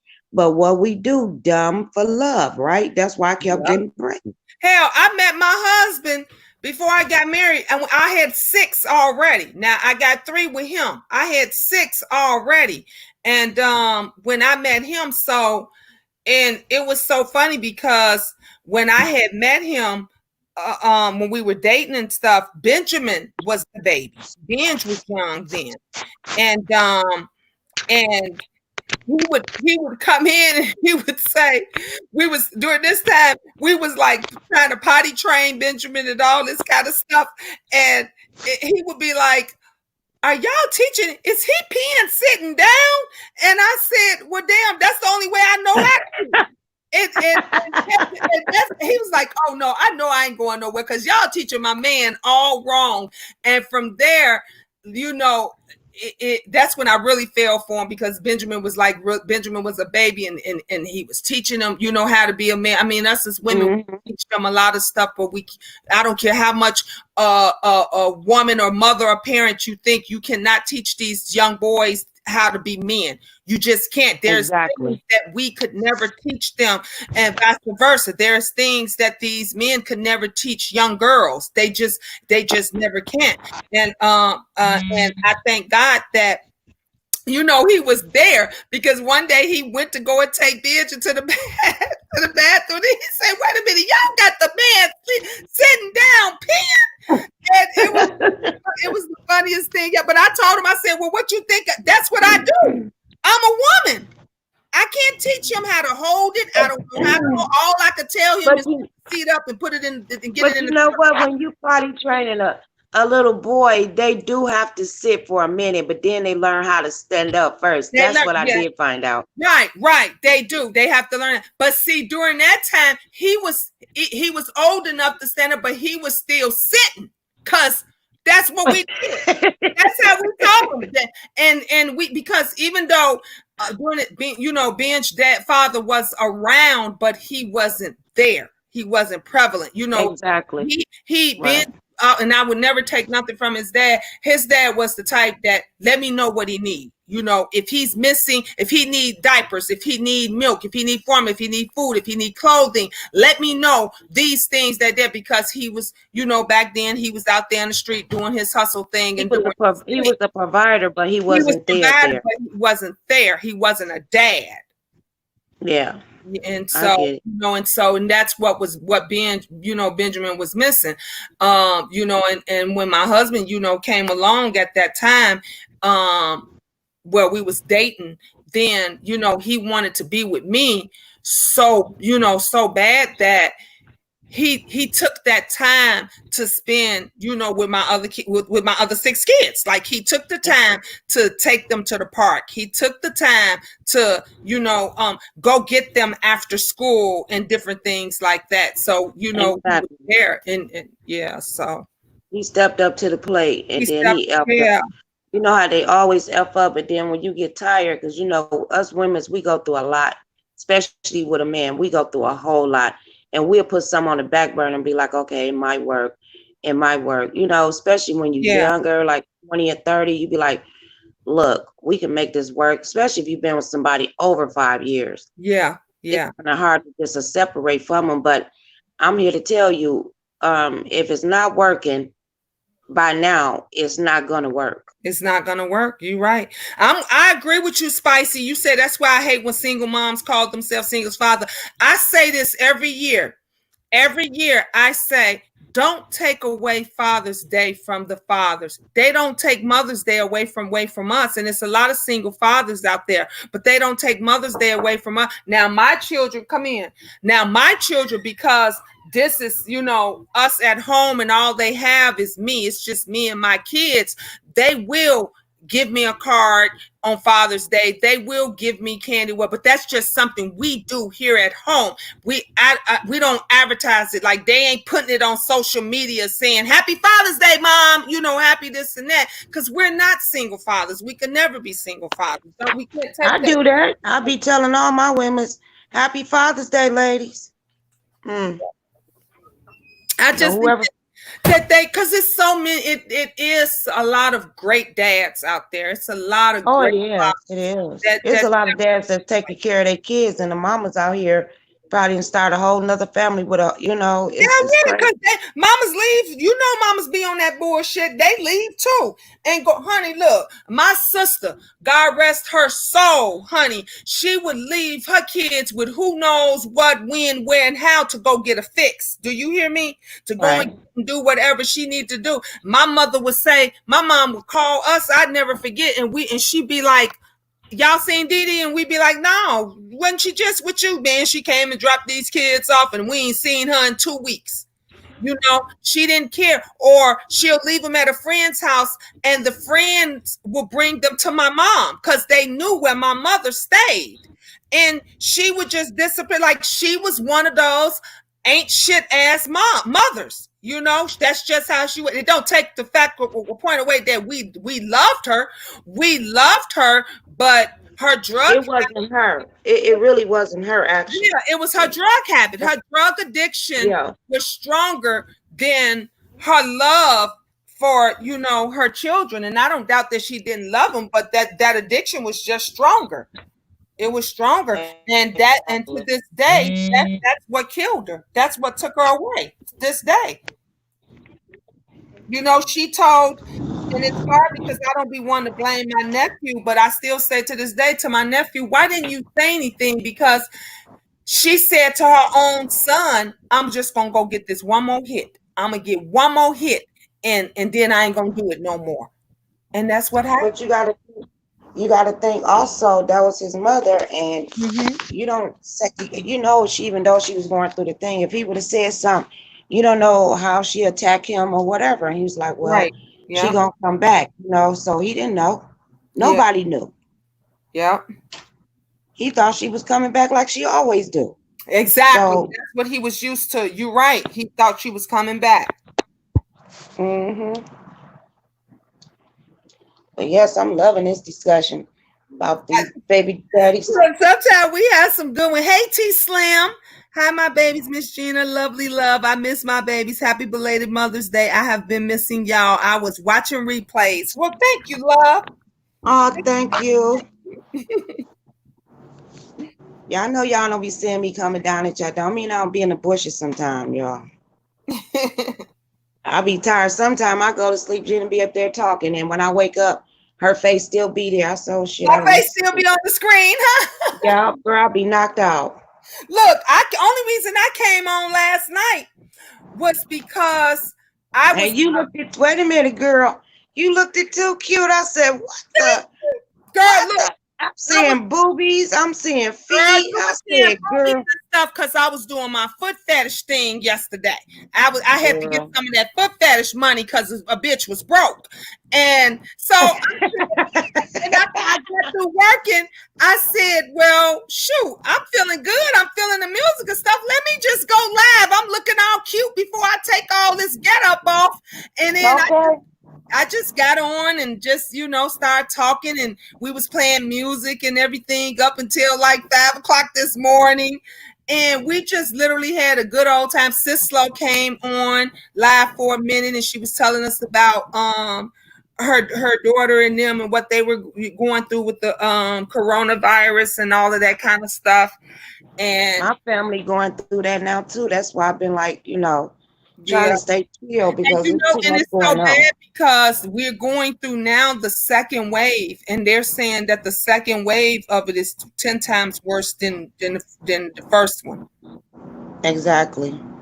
And I've been back on this Lyft thing this week, and I met interested people, and they talk about it, and people going to work, and they like They scared too. You know, it's like They terrified what? because they opening up stuff that they're not ready to open up. You got folks. Do you know? You got people in some area. They still not wearing the mask in the stores. Like we went into the stores and we still, even though they stop you, you know, at the door. Like when we go to the Target, the Walmart, they say you got to have a mask or you can't come in. And some of them they'll give them to you. But then even when you get in the store, you got people inside the store that takes them off. That lifts them up and down. But what? No, but wait a minute. How about you go to stores, the mama, the daddy, the grandmama, the kids, and why do you need that many people to go to the store? And they now one of them got a mask on. And now one exactly. Kids running around. What do kids do? Touch shit, put their hands in their mouth. That's what they do. Yeah, love. Let me tell you, when I went to the gas, because you know, honey, I have to go to Thornton's and get my ice, right? And when I went to Thornton's to get my ice, and this broad had two of her kids jumping and running around the whole goddamn store, and they running all around over there by me. And so when I looked at that, I said, if you come anywhere near me, and I looked at the mother, and then that's when the mom gonna say, come over here. No, bitch, you should have been telling their ass to stay next to you when they was running around in the first place. Come in. Exactly, Gina. It ain't like they teenagers. They like 7, 6, 7, 8 years old. Look, and little 7, 8, 9-year-old. These are 7, 8, 9-year-olds. Girl, they was over there eating the grapes. Who eat grapes out the store and they washed it? Yeah, you can't do that stuff no more. They was letting their kids do it at Walmart. They still tripping, shaking my head. I heard in New York they was all out at the park, honey, sunbathing and stuff. Oh yeah, that's crazy. Oh yeah, they having parties and they just kicking the girl like. I mean, they having right. Where was that shooting at? Was that Chicago or Atlanta? It was somewhere. No, it was in Fort Worth, Texas. Okay. They was all gathering around and they got the shooting. Y'all didn't hear that on the news? I know it was something that went down. You know what's so sad about it? Every time they show it, guess what color they is? Black. Guess what? Yep. Yep. And yep. Yeah. Why they don't catch the other races do it? Because they doing it too. They don't. Like T Slim said, white people places NYPD not bothering them. They sure not. I was seeing that they was every time when the black folks at a park or out in they shutting them down real quick. But then when the white folks go and open up the park and stuff, they walking right past them and everything like they ain't. No, but when they have they riots and all that, they don't show all that. They quick to show ours though. Yep, real quick. They quick because they had riots. This is why we never get ahead, because we won't open our eyes. We won't pay attention. They won't look, listen, and learn. Lovely. Let me tell you, for the past 2 weeks, do you hear me? The past 2 weeks, all I've been watching is tiny houses videos. Tiny house. Oh, that's my thing, girl, right there. That's my thing. Girl, let me tell you. All these white folks on here, they are selling their homes. Do you hear me? They selling their houses and they are buying land and building them $40,000, $50,000 tiny houses on there. Does that not let you guys know something is about to happen? But guess what? I was on there. Remember, I said I want to build a bus and move around in a bus. Yep. Eventually, I'm gonna land somewhere, and you can get a little land for cheap. Sure could. But you know what? I said I don't know how to plan. I was thinking of that, and they love. Y'all want to see? If I don't want y'all to see me because Nay Love. Let me tell you, Nay Love, Mama Nay. She been talking about living off the grid. Look, she the one taught me. Look at my patio. Oh, y'all, I don't want y'all looking at me. Look at my patio. I ain't playing. Yes, Mama Nay been talking about living off the grid, growing your own fruit. I ain't never grew nothing in my life. Do y'all see this? I never grew anything in my life. And I'm like, I'm looking at that. I love it.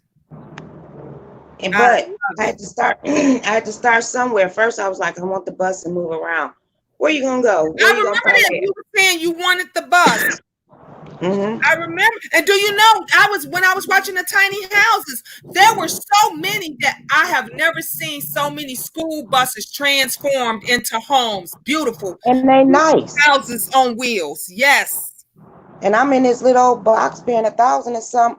I can live in that school bus for free. Sure could, for free. For free. And, they showing how to live on the grid, and then the tricked out part about it was half of them that sold their homes and stuff and quit their jobs while they were building their tiny homes and everything. They started their own business online. So they ain't even going back to work. All their money and stuff. And I think one couple, I watched them, and all they do is drive around from state to state to state showing other people's tiny houses. And look at, you know what? You too good. Look at their numbers. You know they getting paid. Yes, they getting paid. I'm subscribed to all of them. One other guy, he got about 3-4 channels. I'm subscribed to all his channels, and I watch him. The older man with the beard. No, this is the young guy. He got long curly hair. And he's from he has an accent. He's from where is he from? Shit. I cannot think of where he's from yet. It's Australia. Australia. That's where he's from. Okay. And he does a lot. He was the first one that I started watching. I watch him regularly. And then I watch the older guy that you're talking about. And then there's this other girl, this younger girl, white girl. I watch her. And I like so many of them, man. There's so many of people that's so out here doing it. And those tiny houses, when I tell you, they are awesome, honey. They show you one how to build them from 5,000 all the way up to 200,000. Like, you will be amazed everything that they have that can build these tiny homes. I be into that stuff, girl. I love it. Yes, I've been watching it, but I remember even before all of this stuff came out, Mama Nay had been talking about solar panels, and she was talking about planting your own foods and everything else. Honey, y'all better wake up. My kids started out when they kept telling me. I was like, they love. I'm on a balcony. She said, "Lovely, you can do it." I didn't do it last year, but I did it this year. I started it this year, February. That's when I think was it February. Yep, I started it. I told my kids, Lovely, I'm not going to be here next year. I told them I'm selling everything. All I am taking with me is my pictures. I told them I'm taking my pictures. I'm taking probably a few clothes, and I got to take my VHS tapes. I'm taking all my VHS tapes. I told them I ain't get rid of that for nothing. I'm taking my VHS tapes, and my 3 VHSs.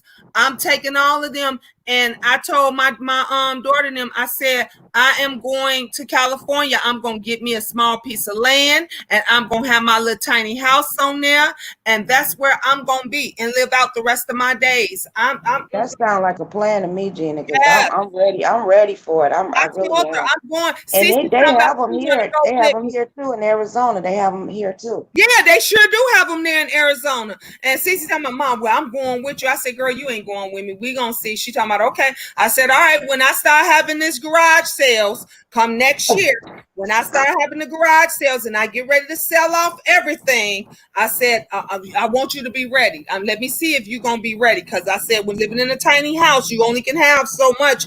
But the first, what I've learned by watching them, most of them said that they first mistake was they didn't figure out where they were going to put the house first.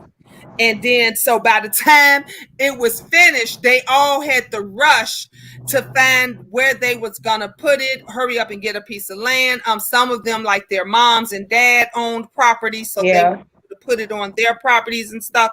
So that's why I'm already have my money together. I'm gonna go get me a piece of land for about 5,000, something like that, somewhere. Just room. That's why Black people should stick together. I mean, we all can get land and build our own place, make our own little community. Yeah, be cool. Yeah, I mean, come on. What's the problem? You're right. What is the problem? But we can't get together and do that because somebody, you doing better than me. girl, I just wish people would stop it. Because then Yeah. if we all in the same boat. I don't care what nobody say. We all in the Hello. same boat. Yep. Yep. But you know why it is? Because we are the ones that we are so selfish. We black people are too focused on who's going to get ahead of them. If we stop Exactly. worrying about who going to get ahead of us and who going to do better than us and just pull our resources and stuff together, we would Yep. be unstoppable. Of We would course be we unstoppable. don't live alike because we're not alike. Right. Yeah. You get what I'm saying? Somebody be like, I be looking at things, I be like, girl, that is nice. I'm gonna steal that. I'm gonna take that. Because you learn from other people. You just But don't. even when you go and borrow something from somebody and doing this and that and this and that, they get mad. People get mad and they get upset. And me, I look at if somebody say, "Ooh, Miss Gina, I'm borrowing that from you, girl." I'm like, "Huh, you can have it." Exactly. When Designs by V was doing her, she was showing her bath spa, Girl, she did that on my live. I seen it on yours. She did the same thing. I said, girl, shut I up. loved You a know lot I of the love her. things that she was doing, and I said, "Ooh, girl, I'm gonna steal that." She said, Gina, you don't have to steal it. I'm giving it to you." I seen it. I seen it Yes, when she said it. But I've been and, watching. and We've been watching that's her for a while. yes, that's how we got that. Before she even got her house. Remember, she was house Yep, hunting. yep, She yeah, was showing us everything, and she found everything. the house that she And she wanted. She moved into started her building. house after I moved into Mass. And she started building, and she was like, Yep, I'm going to get this. I'm finna redo this. I'm finna do. yep, I'm like, girl, gone. getting it But see, together. other people will hate on her because she doing the right thing, and I wonder why. Yep. And I love it. And she don't mind sharing, and she doesn't Exactly. mind you borrowing it. But us, we are so threatened by one another. Instead of saying this, what they say, Gina. I showed her that. I did. Yes. And why? So what? Yep. Yep. You put it out here. It's for the share. What's wrong with these people?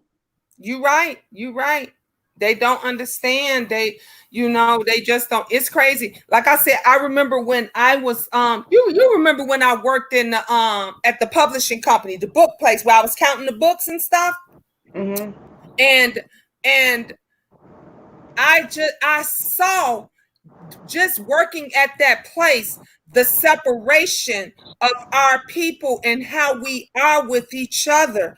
I'm talking about the Mexicans. Everybody brought in a little bit of something, and they all shared it with everybody. The Yep. Indians, everybody brought in a little bit of something, and they all shared it with everybody. You go and see the blacks, they all over there. You can see a sister that didn't bring in lunch, or maybe wasn't able to, or a brother didn't have. They would not give you a chip. They won't give you a And crumb. that's They bad. That is so give you a sad. bottle of water, and they will sit there and they would watch you. I would see every day the just the selfishness, and then when they would see you getting a little bit of attention, by a supervisor. A supervisor can come and pat me on the back and say, "Gina, you did very good today. Keep up the good work." And they would give me a look like, honey, if there was a look of death, I would have been dead where I was at, because they felt threatened some type of way. But then when you see the Mexicans, you see the Puerto Ricans, the Indians, anybody else that gets that, they all is supporting that one person. They are glad that somebody out their group is getting ahead, because they look at it as, we all gonna get in the door. If one of us gets in the door, we all gonna get in the If door. somebody get it before me, I'm behind you, girl. I just gonna do your thing. Do your thing. I ain't gonna say what we talked about, but do your thing. When you get prepared and get straight, don't We forget all about gonna be good. That's how we got to look at it. That's how it's supposed to be. But with us, you see how it is on this YouTube channel and everything else. With us, motherfuckers is so selfish. They get so mad because somebody else is getting a little bit more attention than what they were getting. Then they're thinking of ways to destroy you instead of ways of saying, me, I be thinking in my head, shit, girl, let's do something together. Let's partner exactly. up. And they be bigger than you. This the killing part. They Yep. be bigger than you. Yep. But they look I'm like, at it as they're threatened because it's gonna take something from them. and it ain't gonna take nothing if you have your own brain and you do your own thing. It Yeah. is what it is. Midnight Stars. If I learn something, I'm trying to tell everybody. But if somebody learns something, they ain't gonna tell me shit. Nope, they won't. They won't. Cause they be like, shit, I ain't telling her so she can make it better than I can. But you know what? I have told people something that mine didn't go through and theirs did. I was happy for them. You was happy, you was proud of them. That's why with me, even when But then they looked at, check this out, Gina. They looked at me like, that's you, bitch. I'm like, are you serious? And that's why it's hard to trust people, because when you help people and then you be like, okay, girl, you in there now. You know, I give you a money year. But when it comes 10 years, girl, can I just sweep the damn floor? Can I be your manager? You know, can I supervise the stove? You know, or something, golly. I clean up the parking lot. I do something. They feel just threatened to get my foot in the door. They generally feel threatened. I told Sydney, I never forget that every time when I would be going out, you know, with the girls or whatever it is, and we would be going to parties or dance or event or this and that, and I would be the one that would be picking them up because I had the car. I would be paying to get in. I would be buying them an outfit. And Sydney, even as a young girl, I never forget, she had to be about maybe 8 or 9 years old. And she said to me, Mommy, why you always paying for everything and you the one with the most kids? And I never thought about that. And every time I would be the one that would be paying for everything. And I got 3, 4, 5 kids already at the house. These bitches got 1 or maybe 2 at the most. But they never had money. They never had money. But they should have been like, no, we ain't gonna do Gina like that because she got all them damn kids. I wouldn't even take your shit. You know what I mean? And it didn't even dawn on me, because you know how you just get used to bullshit. I was so used to for these bitches shit and picking them up and doing it. It didn't dawn on me until my daughter saw it, and she said to me, Mommy, why you always paying for everything and you the one with the most kids? That's when I woke up. Because I'm saying to myself, damn, she right. I'm picking these hoes up. I'm buying the drinks. You know, we would get in the clubs and stuff for free. And then I got to take them back home if we went out, you know, to breakfast or whatever afterwards. I was covering that because these hoes didn't never have no money. They didn't never have nothing. They had to hustle them niggas to pay for our breakfast, man. I was. Right. Yep. You did what you me and my girls out. Yep. Them the kind of niggas I was attracted. Let me tell you, lovely, until I left them alone, and this is bad to say, until I left them black bitches alone. And when I started hanging out with the white girls, when I started hanging out with the Indian girls, when I started hanging out, I never paid for nothing. I never had to worry about nothing. A new way of living. It was a new way. And let me tell you, when I went back to start hanging out with some of them, it's because my son Trey said, Ma, you need to go back and start hanging with your white friends. Because even he was seeing it, that at least when I was with them, I had my own money. I didn't have to, you know. But unfortunately, we got with the wrong people, because to me, I take a person the way they take me. I don't care what color you is. If you like me, I like you. If you don't, I don't like you either. I treat you the way you treat me. And that's just it. I don't care what color it is. They be like, oh, black power. Well, goddamn, you showing me the fucking worst black power I didn't see in life. Yep. Tell me that. Talk about support the black business. Okay, we try to support, but I'm buying the same thing that I'm gonna buy for you. I'm gonna pay $50 with you, but I'm gonna go down the street and pay $20. And I'm broke. Which one you think I'm gonna take? You're gonna do exactly. That's true. And then the same one saying that, they not even doing it. That's the killer right there. Right. They'll tell you what to do, when and where and what and how. And and they ain't even doing it. Like, bitch, how you gonna tell me what I should be doing or shouldn't be doing, and you not even doing it? Exactly. I The follow a words person. say, were you making more on y'all's hustle? You know what? That could be give or take. That the hustle game can be good and strong, and the hustle game can be weak, and you can be broke. So that just it depends on the hustle, what your hustle is, and how you going about your hustle. It's a lot Well, of people I used to dance back in the days, and that hustle was good to me. it was But I good, only did right? it. I Hell, only did it for like a year or something, and like I made a I lifetime still out of do it. foot fetishes when I need to. My foot fetish hustle is strong. Right now, yeah, it makes me money. When I know I need to make some quick, fast money and I need a couple of $100 here and there, and I can do it by sitting on my ass in the comfort of my own home. All I got to do is get dressed up and be sexy for a motherfucker. Yeah, the And I hustle. wish I could do that, but my feet ugly. That ain't my thing. My thing is It don't jump matter. in that car Some and guys do lift and prefer. get paid. Jump in that car and do lift and get paid by the day. I don't have to ask nobody for nothing. But hey, It all doesn't money is good matter money. about if you got pretty feet or ugly feet. Foot Girl, fetish, I wouldn't show men, nobody these dog toes. girl, No. Well, I look, did let me show them tell one you time, something. didn't Do you I? know how much guys will pay for stinky, ugly feet? They want your stinky Oh, they're socks. not that ugly like They that. I want just your don't. stink. They want. You can make money. It's girls that got jacked up feet and everything. Honey, I just did yesterday. You know what I was doing? Washing my goddamn feet and clipping my toenails. Oh, they Okay. wouldn't. Girl, they would enjoy me. They would get. Girl, I probably make a On million camera views. now. Come on now. These motherfuckers paying me to watch me clip my motherfucking toenails. We need to It's talk a because you know fetish. what? I got to do my toes because I ain't been there for months. Oh, girl, and you can get on and make another name. They won't know it's me. Yeah, you can do whatever you want. You can I do want whatever to. it is that you Girl, want. I might go He still viral say, with "Come these on, Miss toes. Jenny, I miss you." Thank you, love. Fedora It's says, for "So hustling all of your us. hustle was working when you were paying." That don't make sense. I don't understand what you're saying. If What is if it? if my hustle, if I'm working my hustle, I'm not paying. So it don't make sense what you're saying, Fedora.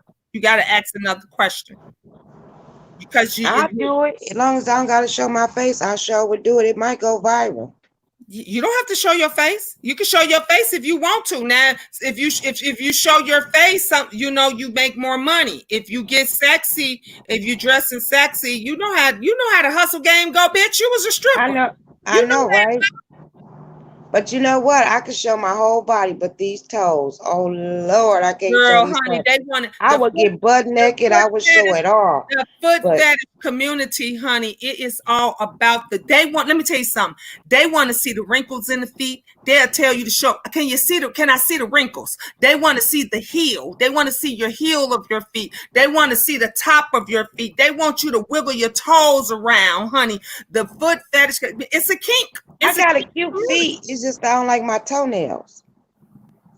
I don't know if anybody had surgery on their feet before on their toenails. Paint They them. don't grow back right. Yes, whatever girl, put you some music on, get your sip of wine, and get on there and just do Girl, I your. might need some alcohol and some weed. Just give me a puff. Give you a Oh puff, and Lord. you'll be good. Because you know what? Everything you do when you scared to do it, jump out there and do it that first day, that first time, Mhm. just easy down the street. Once I know you get that through part. the first day, once you get through the first day, everything else is smooth sailing.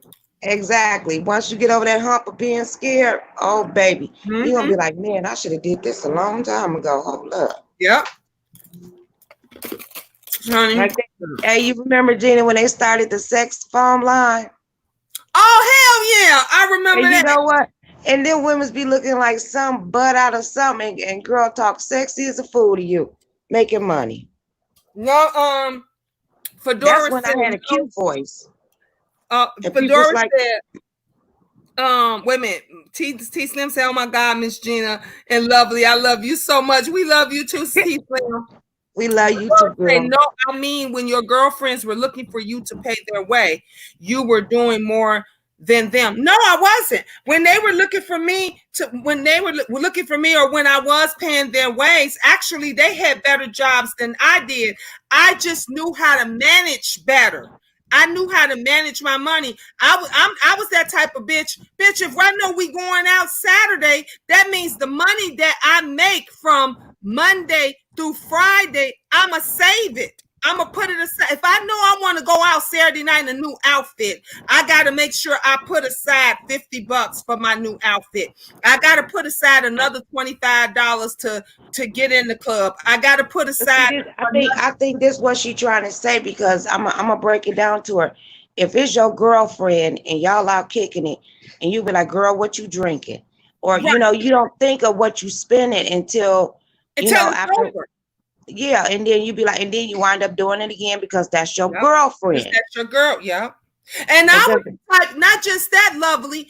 I was the type that if I knew I was looking good from head to toe and what you had on was raggedy, I never let my girl. I'm the one that, you know how they say, I can't believe she let a girl go out like that and didn't look in the mirror. I was never that type of friend. We gonna all look good together. So if she was wearing some jacked up, I'd be like, bitch, let's go run to this mall because we got to get you something else. Or go get something out of my closet. Yeah, but nobody can never get none out of my closet because I never let anybody that I was going out with go out looking jacked up, and I'm the one dressed and I'm clean from head to toe.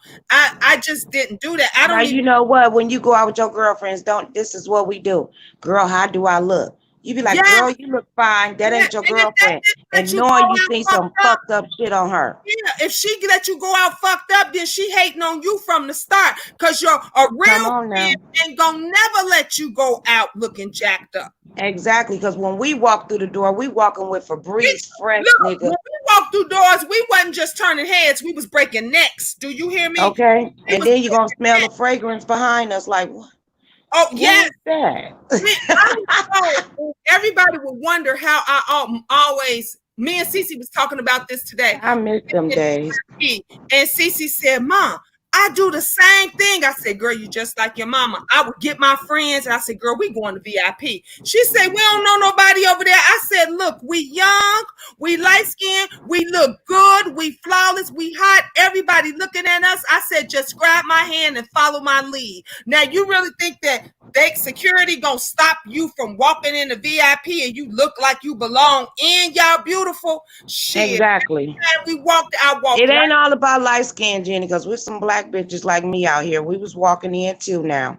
I gotta talk up for the black girls now. Go ahead, girl. Talk up for the sister. Girl, because we'll walk up in there and we don't even have to ask. They be like, who is them? Yep. Or we probably know them. Half of them we probably know them. So when you get their attention. Exactly. Attention. You don't want to go to the club. You own the place. When you don't want to go in the club looking like everybody else. You want to go up in there. Right. Okay, what you wear every day or whatever. When you go out, you are told you transformation. Yep. That's what it is. And I didn't even wear makeup, but see, I used to wear the glue in hair and all that stuff, girl. I was Pocahontas. You hear me? I have wavy hair and I already looked like a Jap. So I made myself look like a black Chinese. That was how my sister was. She was like you. Everybody would always think she was Chinese. Yep. This one dude said, what is you? I used to get that too, red bone. I hated that. I hate that name to this day. Yeah, that's what they used to call y'all. Yep. I hate that to this day. I'm like, no, ain't nothing red about me. No. But I never got into that light skin and dark skin girl. I didn't care who the fuck I had. I had black friends, Chinese friends, Mexican friends. I had them all. I grew up with that, dealing with that all my life. And you know what? And people think that the black girls go through it, the light skinned girls go through it too. Yep.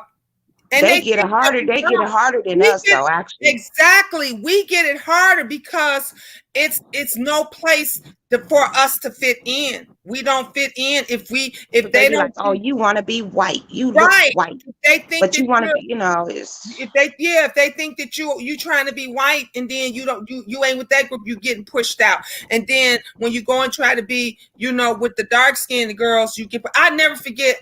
I was in junior high, right? And these girls used to pick on me and bully me all the time. And it was so funny that one of the girls wound up being my cousin. She was my first cousin. Didn't even know we were cousins until our parents came up to the school, until they called their parents up to the school, because the girls call themselves jumping me in the girls' bathroom. Come in. And when our parents and them came up, they're like, y'all cousins, why fighting or whatever. And the girls couldn't say anything, but she thinks she cute because she light skinned. I'm like, bitch, what is you talking about? And that was the reason why they called themselves jumping me in the girls' bathroom, because they thought I was cute because I was light skinned. So I went through that a long time. I went through it a long time, and it's sad, and that still go through it. And then when I hear the stories that, my daughters and them go through it and have went through it as well, I'm just like, you can't win for losing, but you can't change who you are. Like, I'm never going to change who I am. I'm sorry you don't like my color, but that's the color I was blessed with. You got to talk to my mom and daddy about that. And but it still goes on. But it is a lot prevalent with those girls that are light skinned, high yellow, mixed. My daughter still get called today. Matter of fact, Cindy said when she was with Kayla, somebody was calling Kayla Mexican. Kayla ain't the only thing Mexican Kayla getting inside her is a taco. Okay, and that's it. But she still gets that. So it's hard. These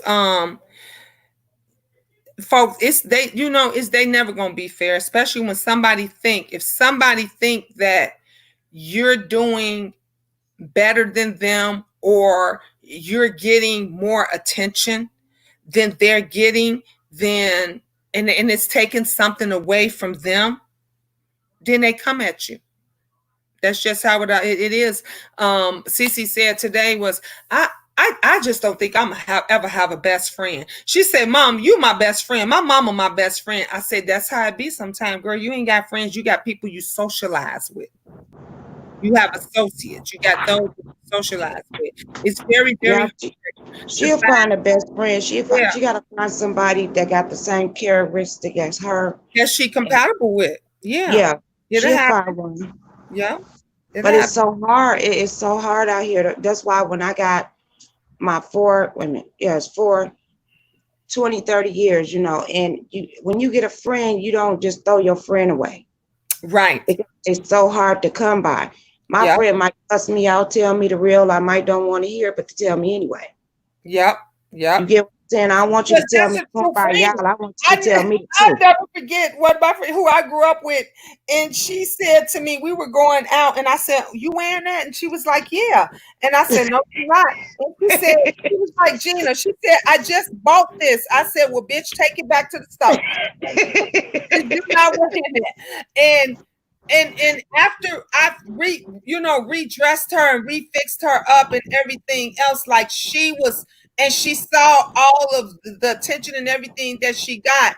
She said, man, thank you for not letting me go out like that. Because she was like, man, do you know such and such let me go out like that? And people were looking at me. I said, because that's what haters do.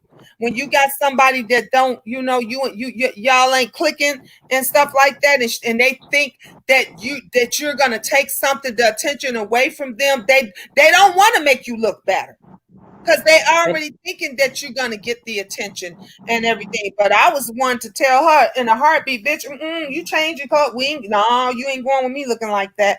Nobody will be saying you let your girl go out like that. That's your sister, right? You let her go out looking like that. My friend told me, girl, I forgot I would. You know how you wear something one week and you forgot you wore it. Right. And I put it on, but I put it on with a different shirt. She's like, girl, didn't you have them pants on last weekend? I said, girl, ain't nobody gonna notice. She said, if I notice it, they gonna notice it. All up in your crack. You hear me? So I was like, dang, I didn't even think about that. It just looked good with the shirt I had just bought. Right. And we can wear different pants. You know, we could wear the same pants, I thought. Back Right. then, they was like, oh no, girl, you got to come in there different Yeah. every Because time. Every some people weekend, you have to have an outfit. they will notice and pay attention to everything that you have. Especially the hater girls. Girl, Yep. Oh, the hater they, girl. I never forget. Let me tell you, never forget, because I used to always wear my hair back in a ponytail and or a braid going down the back. I always wore my hair back like that. And I never forget every day. This was back in some of you all, if you from Chicago, you know this club. It used to be called Chic Rick's. If you know anything about the Copper Box and all of that, Chic Rick. Duchess Kelly Love was talking about all the clubs that we used to have out here. But Chic Rick's used to be the place to go every Saturday and Sunday. And we would go up there and we would be up there every Saturday or Sunday, or every other Saturday and Sunday. We would go up there. Actually, you went up there on a Saturday and Sunday. Y'all know the rapper Twister, right? mm-hmm. You know, Twister got his start in Chicago. If you know anything about Twister, he got started at Chic Rick's. They used to do live performances for rappers and different things like that. That was from the neighborhood. So every Saturday and Sunday, Twister used to perform up at Chic Rick's. So everybody was gonna be there. Their lines and stuff would be out the door. And so we would go up there, and there's this group of girls, they would be up there every day, every day, every day. Them bitches swore up and down I was bald headed. And that's how you know when bitches checking you out. When they checking you out and everything, they call you, they want to say that you bald headed. Just like in this picture that y'all seeing, all my hair is pulled to the back and you can see my ponytail hanging at the bottom. My hair was real long down my back. That bitch must have called me bald headed. I said, bitch, let me show you what bald head is. In the middle of everybody on the floor, I unbraided my hair and took it all down, and my hair just plopped down. Woof. And everybody was looking like, okay, I guess that just shut her up. Like, what it is that you got to say. It's a shame that when someone, if you see because me, if I see a nice looking chick, if I saw you lovely and you out at the club and you look good, I'll be like, girl, you bad. You look. I do that too. I do that too. I don't feel intimidated. But then I do that in the store. If I see somebody, I be like, girl, you is cute. You is cute. But you got these broads that when they feel so intimidated, the first thing they want, you bald head bitch, you ugly bitch, you black bitch, you this and that. Like, why is I think we just say that out of just saying it sometimes. I think because you know that bitch ain't ugly, but you call her ugly anyway. But you know what? Her ways is ugly. I think that's what it is. They ways are ugly. You could be cute as ever, and your ways will make you look so ugly. That's true. That's true. That's true. But but if you feel threatened by somebody, like if I felt threatened by somebody, it's not gonna make me feel no better to go up there and tear them down.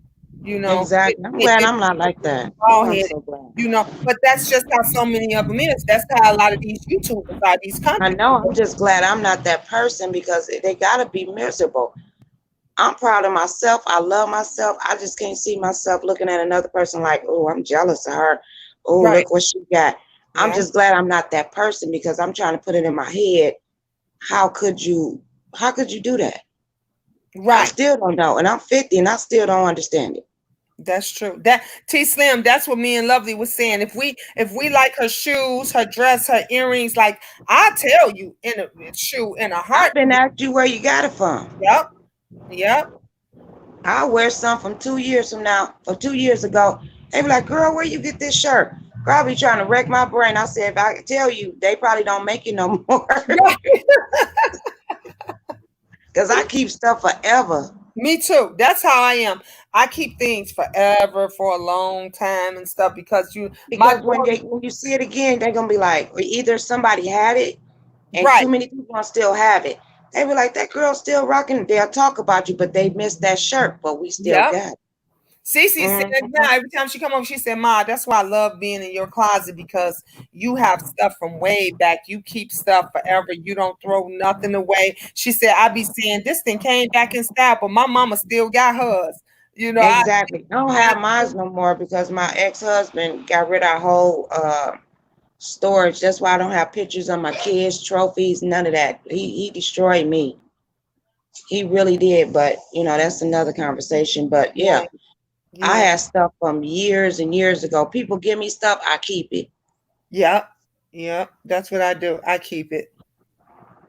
They be like, girl, you want this? Yeah, you know how your friend be like, girl, I'm finna throw this away. Wait a minute, hold up. Let me see if I can fit this. Exactly. All right, Shay. Yeah. Girl, if it fit me, girl, and I got a shirt from my friend, girl. She used to love this shirt. And it never fade, and it still ain't fade. I'm gonna wear it on here one day. And she's like, girl, you still got that shirt? I swear this shirt is 20 years old. You think I'm lying? And if you see it today, you'd be like, damn, that is cute. I swear to God. They gonna be like, and that be the best stuff. Things that you didn't kept forever, and then it comes back, and you had that be the best. It's authentic. Ain't she want it back. She wants the shirt back. Girl, I'd be like, it's gone. No, I just wear it to spite her when I see her. You right, T Slim. When you the stuff, the styles always come back. That's how my grown daughters is. Cece be like, Mom, I'm taking this because I know this is coming back. I was born in 1970, right? Mm-hmm. My mama was wearing these little short skirts, the checkered, whatever, short skirts or whatever, and them boots all the way up. Yeah. Girl, then they bring that back. They had the bell bottoms on. What I don't want them to bring back, you remember the bands used to wear them damn pants and they did print be on the side. I mean, they queen be on the side. Girl, they better not. They almost there because they got the skinny pants for me. Pants, yes. But they look better than them years. Hey, that's why the 70s kids are freaky because that's all we seen was peen. You're right. I can believe you on that one. I can believe it. I believe. That's all we seen. Every time men come, what's up? All we seen is peen. I'm like, they couldn't even hide it. These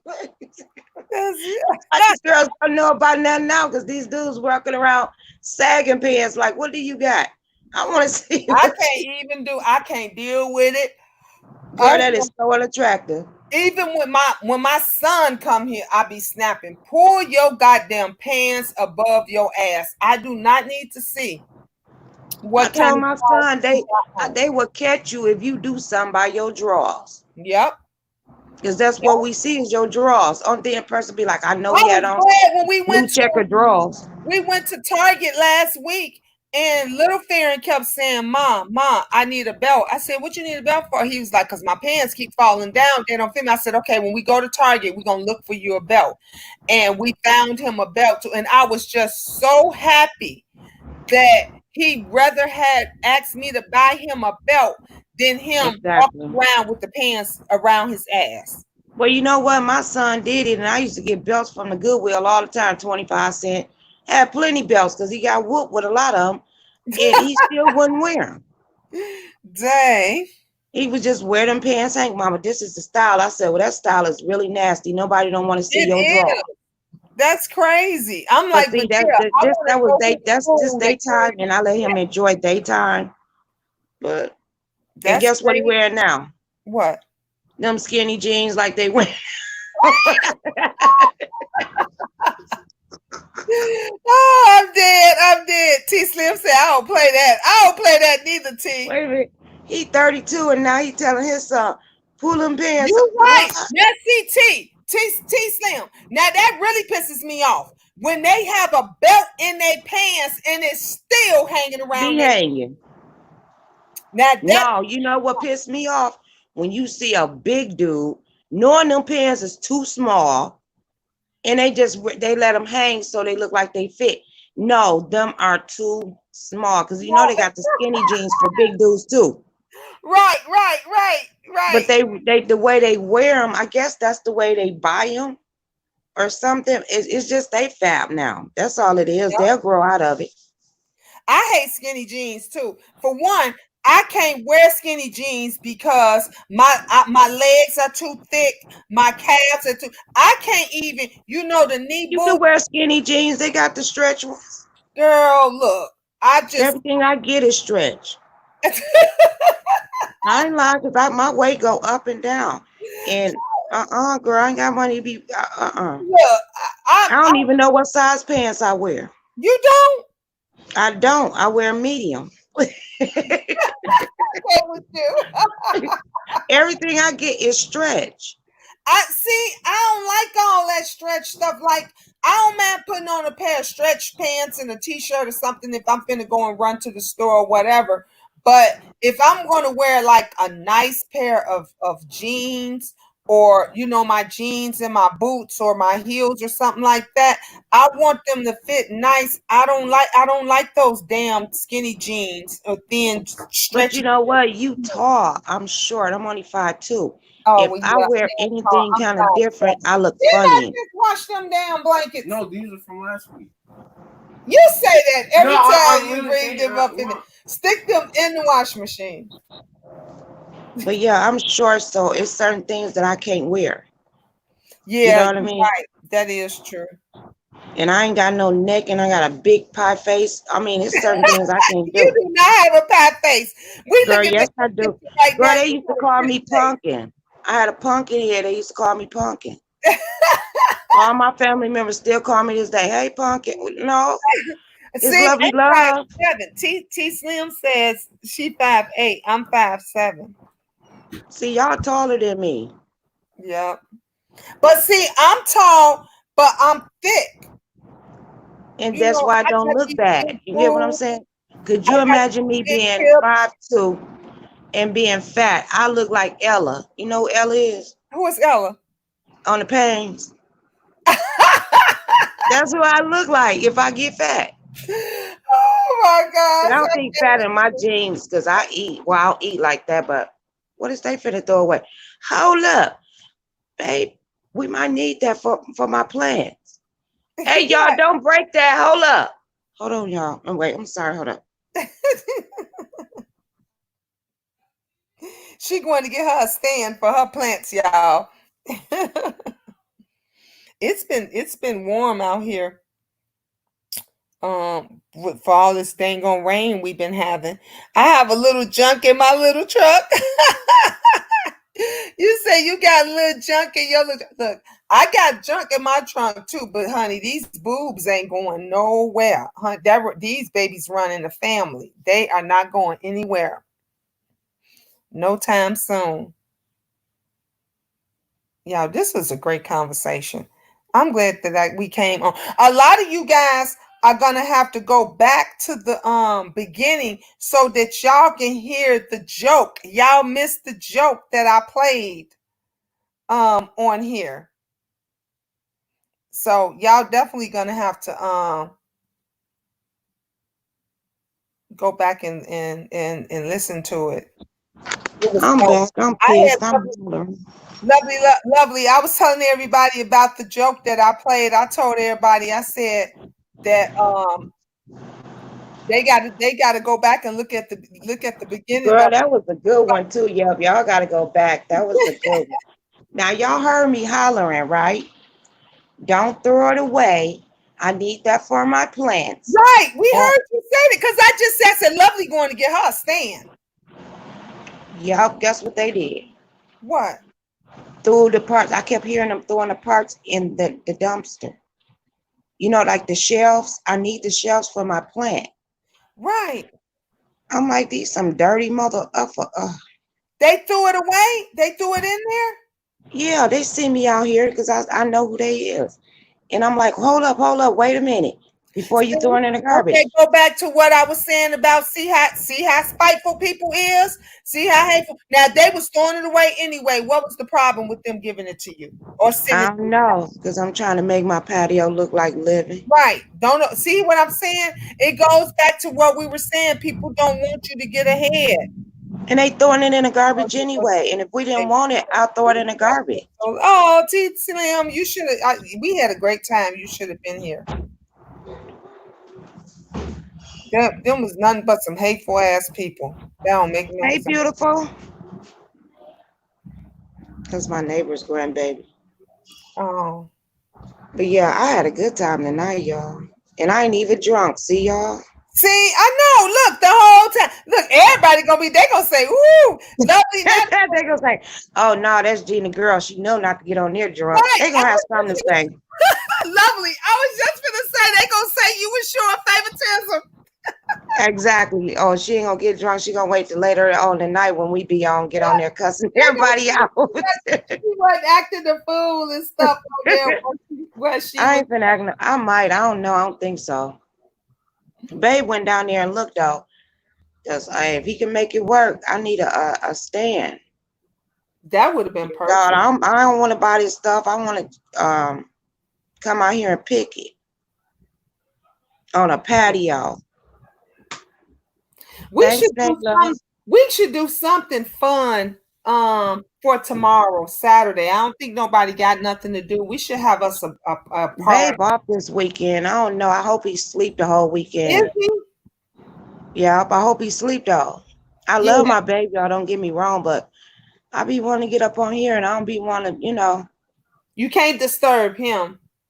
I ain't gonna disturb him, girl. I'll be up on here on YouTube and he be knocked out.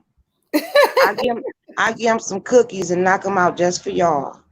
I'll be playing too much. Okay. Oh my goodness. Y'all, I just be having fun. That's all. I just don't be like taking things serious all the time. I know. Sometimes you just gotta, Woosah. Woosah it out. Sometimes you can't do nothing else but just woosah. I know. What could we do fun tomorrow? I gotta make a cooking video, so I gotta do that. Yeah. What you gonna cook? Cook something good. We can watch. Know. I gotta look in there. I gotta make something different. When you cook, you gonna do StreamYard?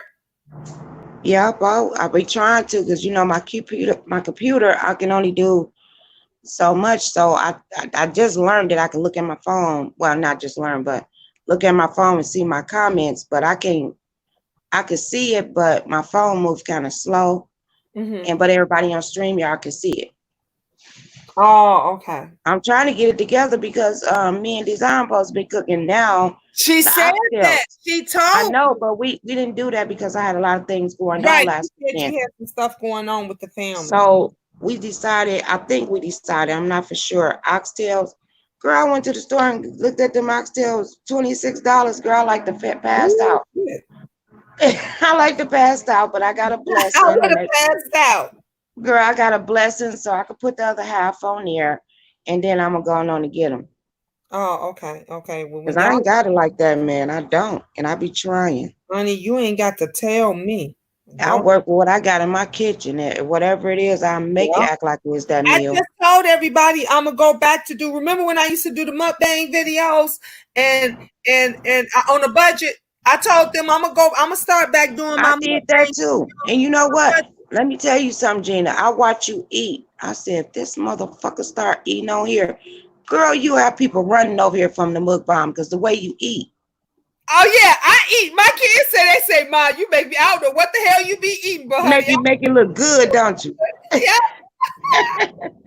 The mukbang people start hating me because I kept saying, I said, I'm gonna go back to do my mukbangs on the budget, and then I sent the message out to B Loves. I said, B Loves, now look, we know you the mukbang queen. Sending something else out. Coming trying to do the mukbangs on the budget because I said I can't afford that shit you got. So don't be trying to take my stuff. Okay. But that's what I'll have to do. I'll have to go and do the mukbangs. But you know what? The mukbang family, it's a lot of good people. It's a little, everywhere you go, some some people. Yeah. But the majority are good. Most of them are really good. No worse than the goddamn makeup community. I heard them makeup people is ruthless. Is they? Yes, honey. They say they are worse than us, and we crowned the kings of the queens of the beef sector. But I heard they said that makeup community go over, honey. They be they got us beat from what I hear. I don't know. I'm trying to get enough people because I want to do something starting Monday. But you can't say nothing. But I'm gonna say it anyway because I got this from Brianna, even though we don't care for each other with her big old ass. Sorry, Gina. But My I want to ass do, is big too. huh? My ass is big too. I was talking about her. And it was like, all she can do is say I'm fat. Well, damn, that's what I look at. But she cool. If she don't like me, that's her. But I really want to do like the lottery kind of thing. Mm-hmm. You know, like people, I got to get it together, and you could donate $1 to. It's basically a little bit like what you did. Okay. But see, I want to put balls up in there and pull the balls and have I 3 like numbers a that. day. And then if nobody don't win, the pot still keep rolling until somebody wins. Until somebody wins it. I like And that. they have to get the numbers, just like playing a track, girl. But we play, it's like bingo and the track, I guess. Yeah. And if you could just $1, that's putting your name on there. That's the And start. Yep. yeah, it's a start like that. But somebody gonna snatch that up. But Lovely Love Honey, said it first. Lovely Love said it first. You know they're about stealing around here. You know And I think that would be they're fun. talking about it first. They gonna talk about it first now. They gonna down it and do all kind of bullshit, pour all kind of salt and bullshit on top of it. Then I know, and they pissed me off because I used to like them $1 track, $2 tracks. I liked it even though I came out under, you know what I mean? But it was just the fun of it, you It know. was the fun of it, and a lot of people look. We would have been doing it today because you know we do it every Friday. We would have been having our party today, and everybody liked it. They started loving. But they take it and use it and destroy it. Yep, but they'll take it and they talk But about guess it. what? What they talked about, guess what people doing now, Gina? Hello. Because it was super chat. It wasn't no cash app. Now everybody, oh, cash app me this. Yeah. I appreciate if you donate this. Yep. They need all of them need to give you $50 a piece because you started it. Yep. That would be nice. That would. It would be nice if we was living in the real world, but we're not. We're living in the YouTube world. This is YouTube land, and in the land of YouTube in the big sector, they don't want to give you shit. But you know what? You could have really clowned with it, but you didn't. You just sat back. Nope. You'll get out on them for a minute, but you'll sit back, and that should let them know. And I but you know, spoke on it then. If them motherfuckers didn't bring me up in the bullshit, don't try to bring me up in the bullshit to make yourself look good when you stole my shit after talking about it in the first place. That's where my problem was. Yep, they seen how it was going. People was having fun, and then guess what? That half preacher over there said, "Well, don't get mad when somebody do your thing better than what you do." I said, "This boy, son of a, you snake in the grass, but you know what? God got a place for you. Yes, most definitely. We ain't even got to fight you. It's gonna come to you." Yep. That's why you have all the issues and problems and stuff now as it is. I don't even watch him no more. I don't even know what that man going through. Look, I ain't been over there. Shoot, look. I ain't been in a long time. I used to peek. You know, I used to go over there and look. I don't peek. I don't scroll through it. If I do hear anything, you know, I'll get it from only if James somebody say something, you know, Duchess Kelly Love or somebody mention it. That's the only that's the only way. But then I'll be wanting to go look and see myself sometime. Yeah. Only time I want to look, I go look and shit if I'm been mentioned. Like if they say, "Oh, Miss Gina, you was mentioned over there," I'll be like, "Okay, let me go check out and see what this whack ass person had to say." I know, like that fucked up. That damn View. Let me talk about her. Can I talk about her for a minute on your channel? Go ahead. Just a little bit, because the bitch. You know what? I done peeped her kind a long time ago, right? Mm-hmm. And I was still trying to be cool with her, even though we get into it and have words. But she really was like, I really don't like her. Well, bitch, I don't really like you. I don't even talk about this bitch. But every time she shade, she'd be like, oh, like my grammar, I'm illiterate and all this shit, bitch. You in the wrong motherfucking sector be trying to teach a motherfucker what to do, and you the raggediest bitch on here. And you look like you're dirty. You need to take a shower. Change your damn clothes. Don't you got an apartment now? You look better when you didn't have one. I can't. What part I miss? What part I missed? And you act like, oh yeah, you drunk. Why I always got to be a crackhead? I thought I was a drunk. Which one you want me to be? Right, you was I accept the goddamn drunk, cause bitch, right. You didn't went from being, but you know what? When the drunk, cause see, they don't like when things don't bother you. So because the drunk shit didn't bother you, cause you would tell motherfuckers, motherfucker, I am drunk. Now what? That didn't bother you. So now they had to throw in the crackhead shit. No, she listened to other motherfuckers, but then the same people. Okay, you like, oh, your grammar, this and that, trying to tell other people that shit, but the people you rock with got the same fuck grammar, right? Because ain't nobody thinking about grammar on YouTube. Ain't nobody trying to be proper and this and that. You motherfuckers is, but the same people you rock with, check them. She ain't gonna do that. Why you ain't gonna do that, View? Because she probably looking in your bushes. You know what it is, Lovely? Like they said, you know, you got some people, they just ride with whoever it is that they ride with. They you know what I'm saying? They go along to get along. And I don't kiss no ass. Right. And see, that's the thing. Like you one of those that you gonna go anywhere. You gonna go all over this motherfucking YouTube land. And if somebody like it, they like it. If somebody don't, they don't. You don't give a fuck. But you got just some people that they just go along to get along. Like at first, I never ever had a problem with her until when out of the blue, after she had, you know, unmodded everybody. And no, me and her had got into it. When I dropped down with me and Deanna, I got into it a little bit. I dropped down because they was talking about me and I was in the bushes. I dropped down and all them little roaches over there start coming at me, and that's what I called them. And she started, you know, I got off and got on my live, and she was screaming and she was like, look at this illiterate bitch or some shit. I'm like, this was between me and Deanna. So she inserted herself in there. So I cussed her ass out too. Fuck you too, bitch. And that's what happened. And then that's when she brought you up. You weren't even in the vicinity. Right. But I wasn't in the vicinity before that. Like I was in the bushes before where she had brought me up only because she was riding with Sean and them. Now I don't have a problem with you riding with whoever the fuck it is that you riding for, but come for me if I did something to you. I never did anything to her. I always liked her. I was always cool with her. And then next thing I know, I hear my name, Miss Gina Woo Woo Woo, and I'm saying to myself, damn, what the fuck did I do to View?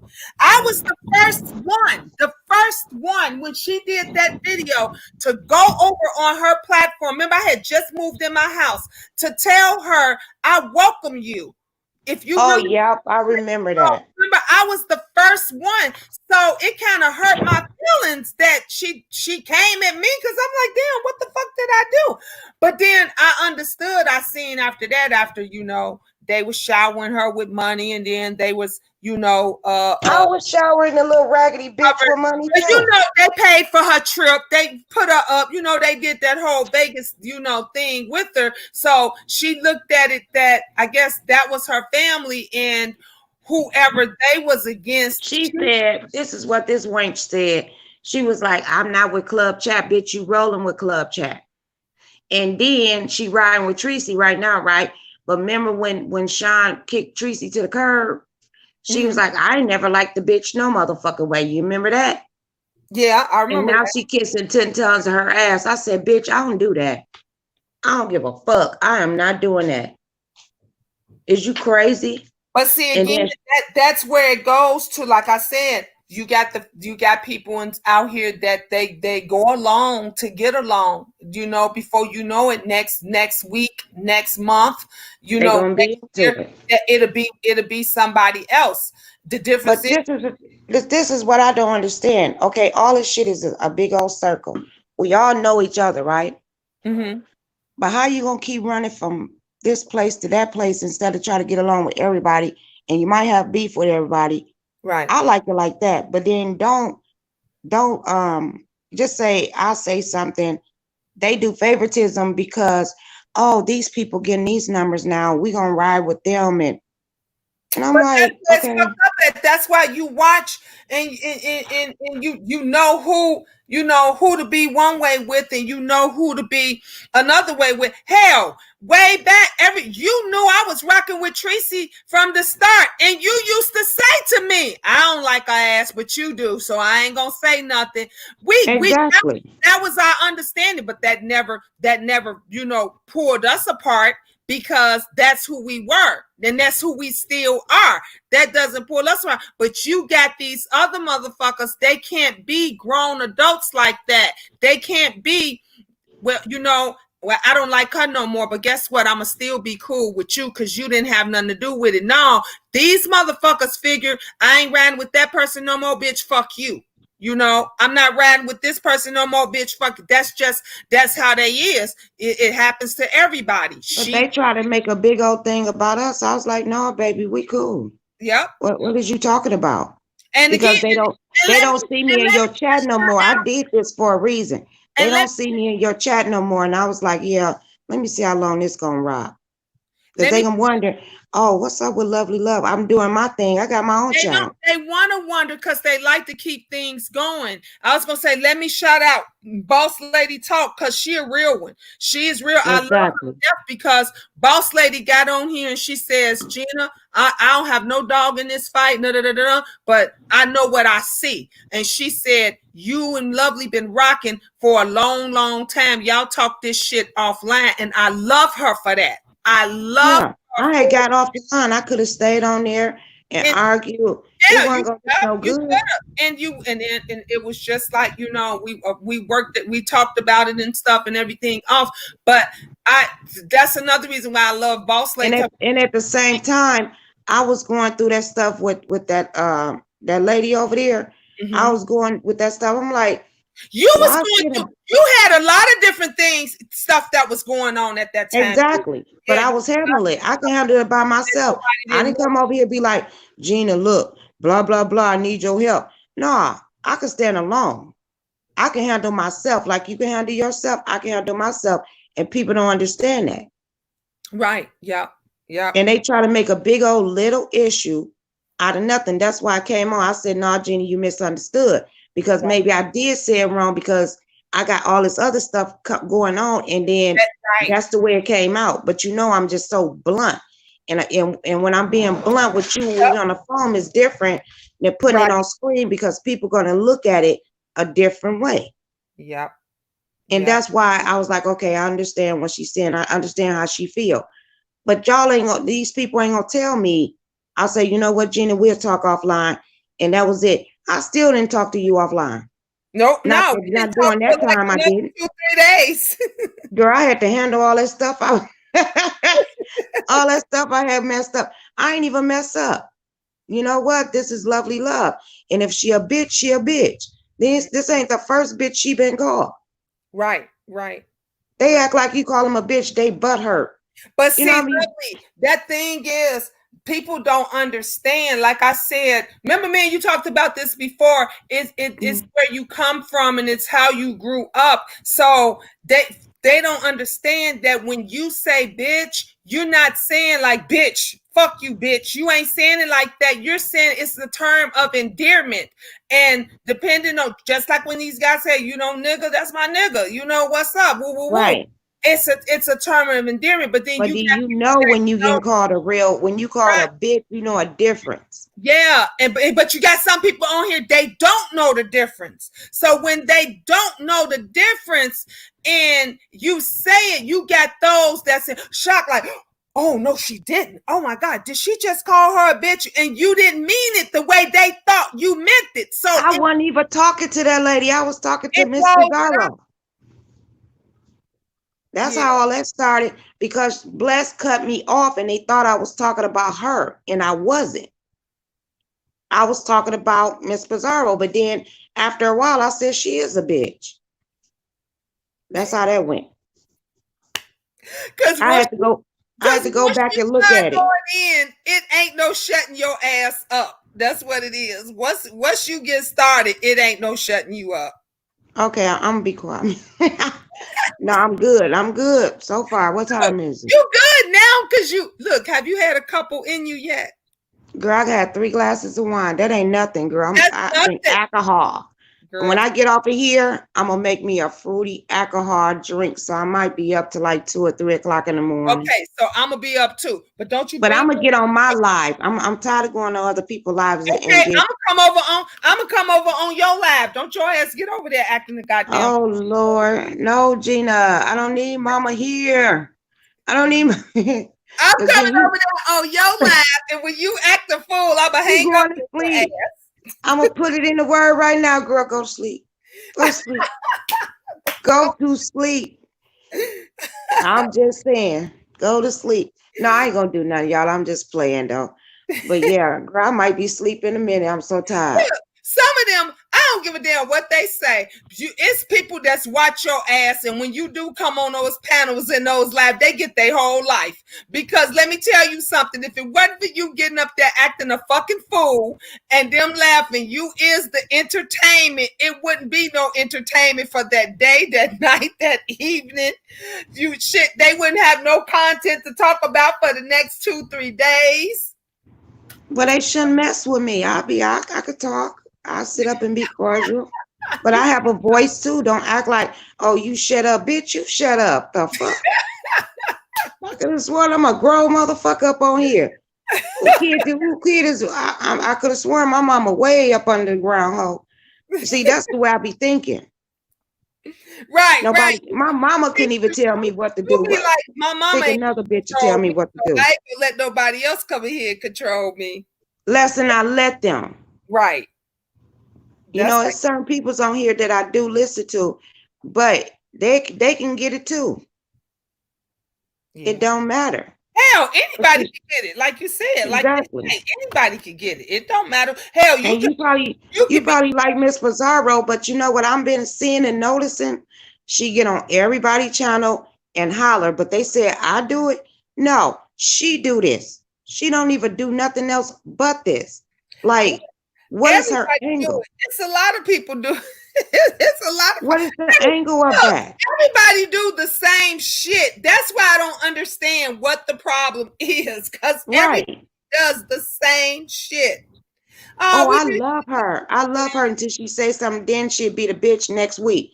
Fuck that bitch. I'm like, bitch, weren't you just taking up for her last week?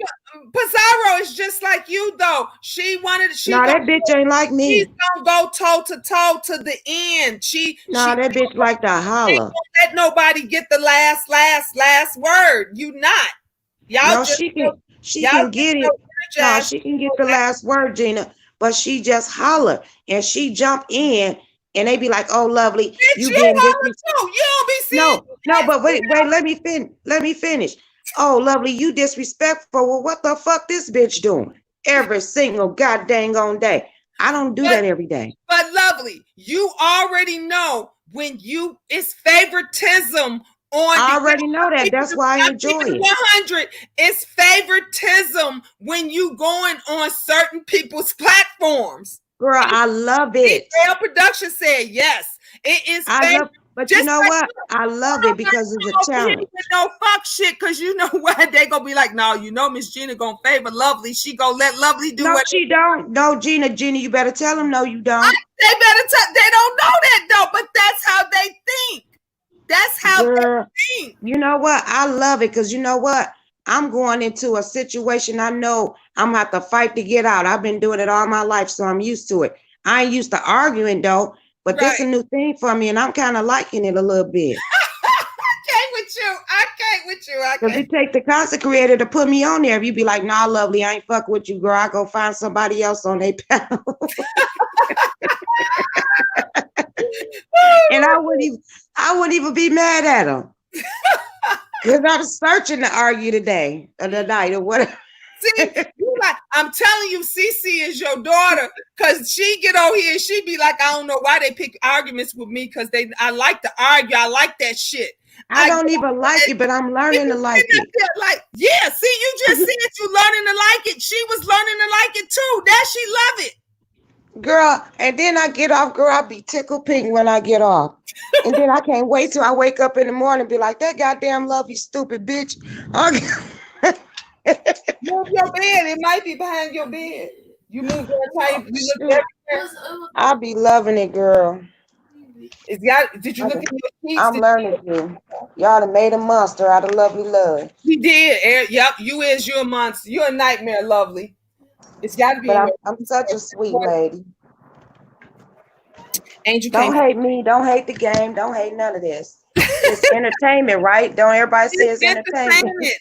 Sis Gina, I told you I love her because the way she was cursing people out and riding for you. You did, T Slim. Lovely will curse anybody out. She don't give a damn who it is. She'll curse anybody. That's why I be telling folks when they be saying I'm Lovely over there on somebody's platform going off and this and that, I be saying, oh Lord, that shit tomorrow. Leave her alone. Let her she ain't gonna remember it tomorrow. Sometimes I do remember the shit. I'd be like, oh, they be like, oh, you bitch, you probably didn't remember. Bitch, yes, I do. How you know how drunk I was? I can't with you feel me? I might act drunk. That don't mean I be drunk all the time. Baby, I love both of y'all. We love you too, boo. Oh Lord, it just be funny. It supposed to be for laughs, but people take it too seriously, and they be like, "Oh, this bitch, let me see what's going on with her. Let me get a picture of her and dox a corner in a corner." I'm like, what's wrong with these people? Hollis say I found Lovely from Miss Gina, because a lot of people found Lovely from being over here. That's my boo. That's my sis. And always gonna be here. Y'all might don't see me drop down, but I should be here. I be saying it. I say it all the time. Shit, y'all don't know shit. Her ass probably up in the cloud or rolling around in the bush or something. Because I got 3 devices now, girl, and I be washing, I be cleaning, and I just be listening, and I peek in and keep on moving. Because if I come down, you got to say hi to everybody, and y'all. Yeah. I'm slow. Remember, View? That's fine. Slow. Yeah. It's a lot easier too, like when you up in the clouds and stuff too, because when everybody get to saying hey, you gotta type and do all that, girl. Yeah, and then some of them get mad if you don't speak to them individually. Like if you speak I know to a few people and you don't say, "Oh man," they be mad because of that, and I'll be like, "Damn, you be all day trying to speak to people." But you know what? I used to be that person too. So similar, too cute. Thank you. Me and Lovely. No, but I used to be that way too. I'd be like, oh, I know this bitch see me. She's just speaking over me. And now I understand. At first, I used to feel the same way. Going through so fast, it's easy that you can miss somebody in that. Like a lot of times I be having to scroll back because somebody else will come in and be to say hi, and then I say hi to them, but then I miss the other person. So then you got to do, and then I be like, fuck it. Hey everybody. Hey Queendom. Hi all y'all. Because it's just a lot easier, or just stay up in the fucking clouds and just watch from the clouds. When I go on somebody's channel and they got big people on, a lot of people on there, and they say 50 names before they say what they say, I punch off. Yep. It's too much. And I understand you're supposed to, your subscribers, but you get them throughout your chat. If they still there, you get them. Be like, hey, girl. Thank you. On site in the house. Hey, Miss Jean, just showing love before I go to bed. Oh, I appreciate that, boo. Hey, on site. Love. Thanks. Look, I did a 2 for 2. I did a video yesterday. I did one today. And if Lovely come on later, I'm going over there. And act a fool on your platform, Lovely. Okay, come on. You welcome. Ain't nobody act a fool yet. Kwani came over, what was that, night before last? And she was asking for somebody. They didn't come. I was praying that they came because, girl, I wanted to be on the floor cracking up.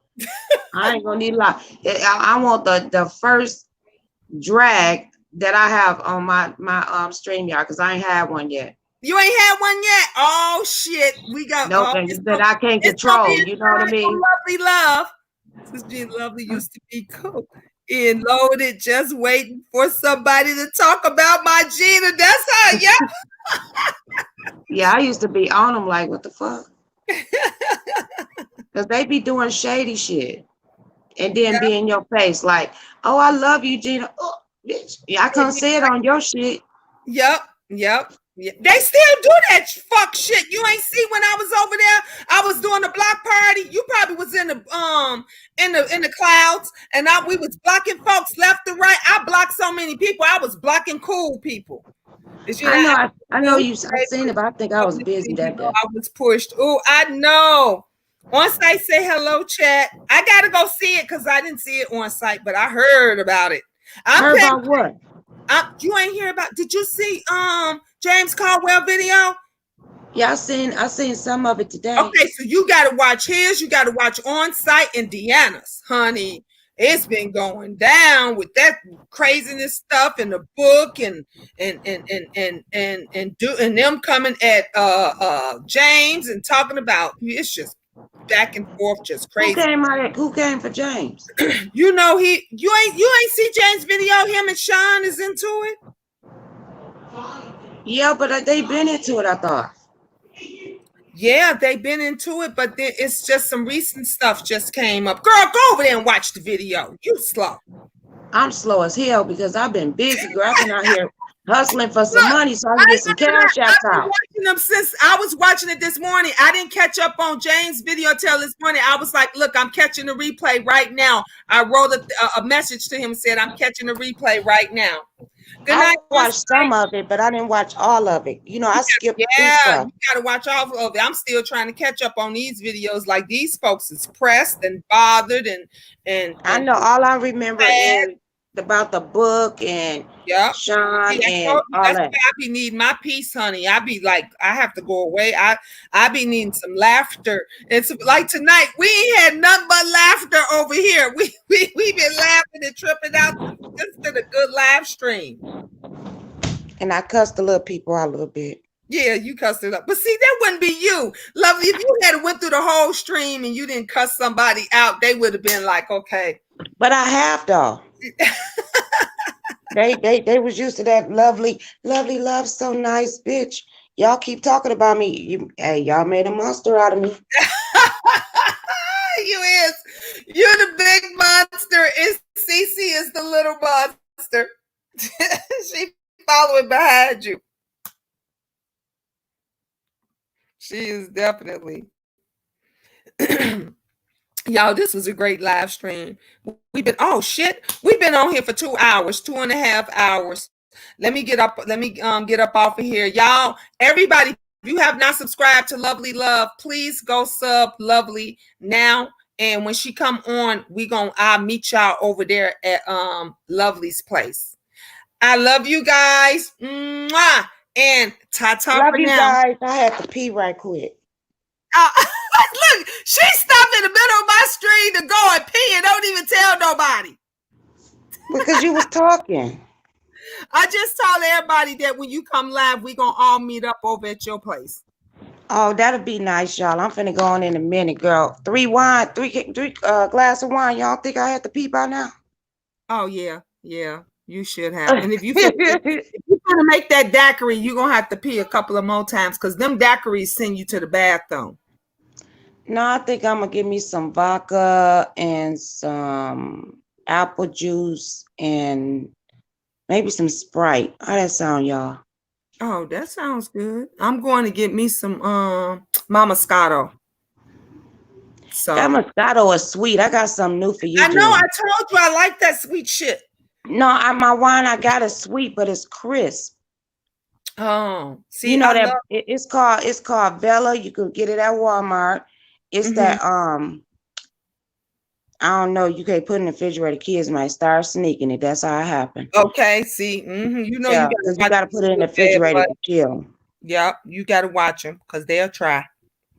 Girl, my son did, girl, back in the days. And that nigga fell in the toilet on his birthday. He fell, not in the toilet, he fell in the bathtub. And we was up there we was kicking it. You hear me? And he comes up like, yeah, I smoked half a blunt. What? And you thought that was slick wait a minute, you thought that was slick to tell me? Okay, we was playing spades. I said, sit down. I gave him shot after shot after shot. Girl, he was like, I gotta go use the bathroom. Girl, my baby fell in that tub. He had just turned 16. He fell in that tub and passed out. Girl, I said, I'm going to jail, girl. I got I'm going to jail. I done got my baby high. But he was high already. What made him thought that was slick to tell me he smoked a half a blunt? Oh my God. I didn't even know he was smoking. And he felt that comfortable to share that with you. You should have got his ass. I did. And guess what? My baby didn't touch a drink. How old is he now? 32. And he just started, 2 years ago? Girl, that nigga wouldn't touch nothing. You hear me? I made that nigga think about what he ate. See, that's how I was when I called myself being slick, and I was thought out trying to be grown, and I was smoking them cigarettes, and I smoked them cools and got sick as I don't know what. I never wanted another cigarette nowhere. I wish she would have did that to me. God damn, I wish that would have did that to me. That was the worst feeling ever. And everybody said Cools is a strong cigarette. So I guess by me. No, it's Newport, girl. It ain't Cools. I thought that too. Newport is the strongest cigarette on the market. Well, I'm glad I didn't have the Newport, because them Cools, honey, I was sick to my stomach. Girl, I was selling my mama's cigarettes. Them was Winston's back then. Oh, I remember the Winston's. I started smoking when I was 6. I'm 50 now. Dang. Girl, stop my growth. I'm 5'2", girl. But my daddy is 5. My daddy is 4'8", though. Daddy used to say, smoking cigarettes and drinking coffee will stunt your growth. And what's these people on the YT? I didn't listen to my mom. I was a hard-headed ass kid. I'm being a hard-headed ass adult. Oh, T Slim said she started with Cools at 10 years old. She feel me then. Oh, but she probably stopped. I'm still smoking. Smoking that young. And that shit stink. That's why I be out here on the patio, because I be smoking out here.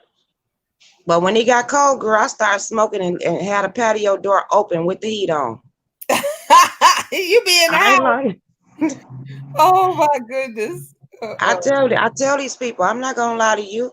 I ain't shaming that. If you shaming what you do, don't do it. Don't do it. You right about that. Yep. I told you. That's why when I came on and everybody was like, yesterday, they was like, Miss Gina, why you so dressed up? Looking all pretty and everything. I said, shit, I just got through doing the foot fetish video. That's why I'm looking cute. Yep. So you definitely got a point there. If you shame of what you do, don't do it. Why you doing it? That's it, because you know what? On here, they're going to come at you, and you better be ready for them. All day long, honey. I know. Anyway, I know you want to get off. I know I just came back and interrupted again. Don't y'all see that feeling changing? I'm finna go heat up my egg rolls and get my drink, and then I'm just gonna wait for you to come on, and then we gonna come over there. I just told everybody meet me over there at Lovely Loves. Okay, do y'all see my tone change? Yep. That's how you know when you starting to get lit. That's true. That's how you know I'm schooling y'all on something. I love that red outfit, sis. I gave a thumbs up. Oh. All right, love you guys. Love you guys. Moderators, y'all my girls, everybody on here, the queendom. Take an intermission, go get a drink, refresh yourself, and then y'all, let's all meet over at Lovely Loves. Yeah, and I need to jump in the shower for like 5 minutes, because I think I done sweated because I be having hot flashes. So I need to get refreshed. Oh I want to be on screen this time. I don't want to be in the black. I want to talk about the hot flashes and stuff when we get over there on your stream, okay? Okay. Okay. All right, love y'all. Okay, love you, boo.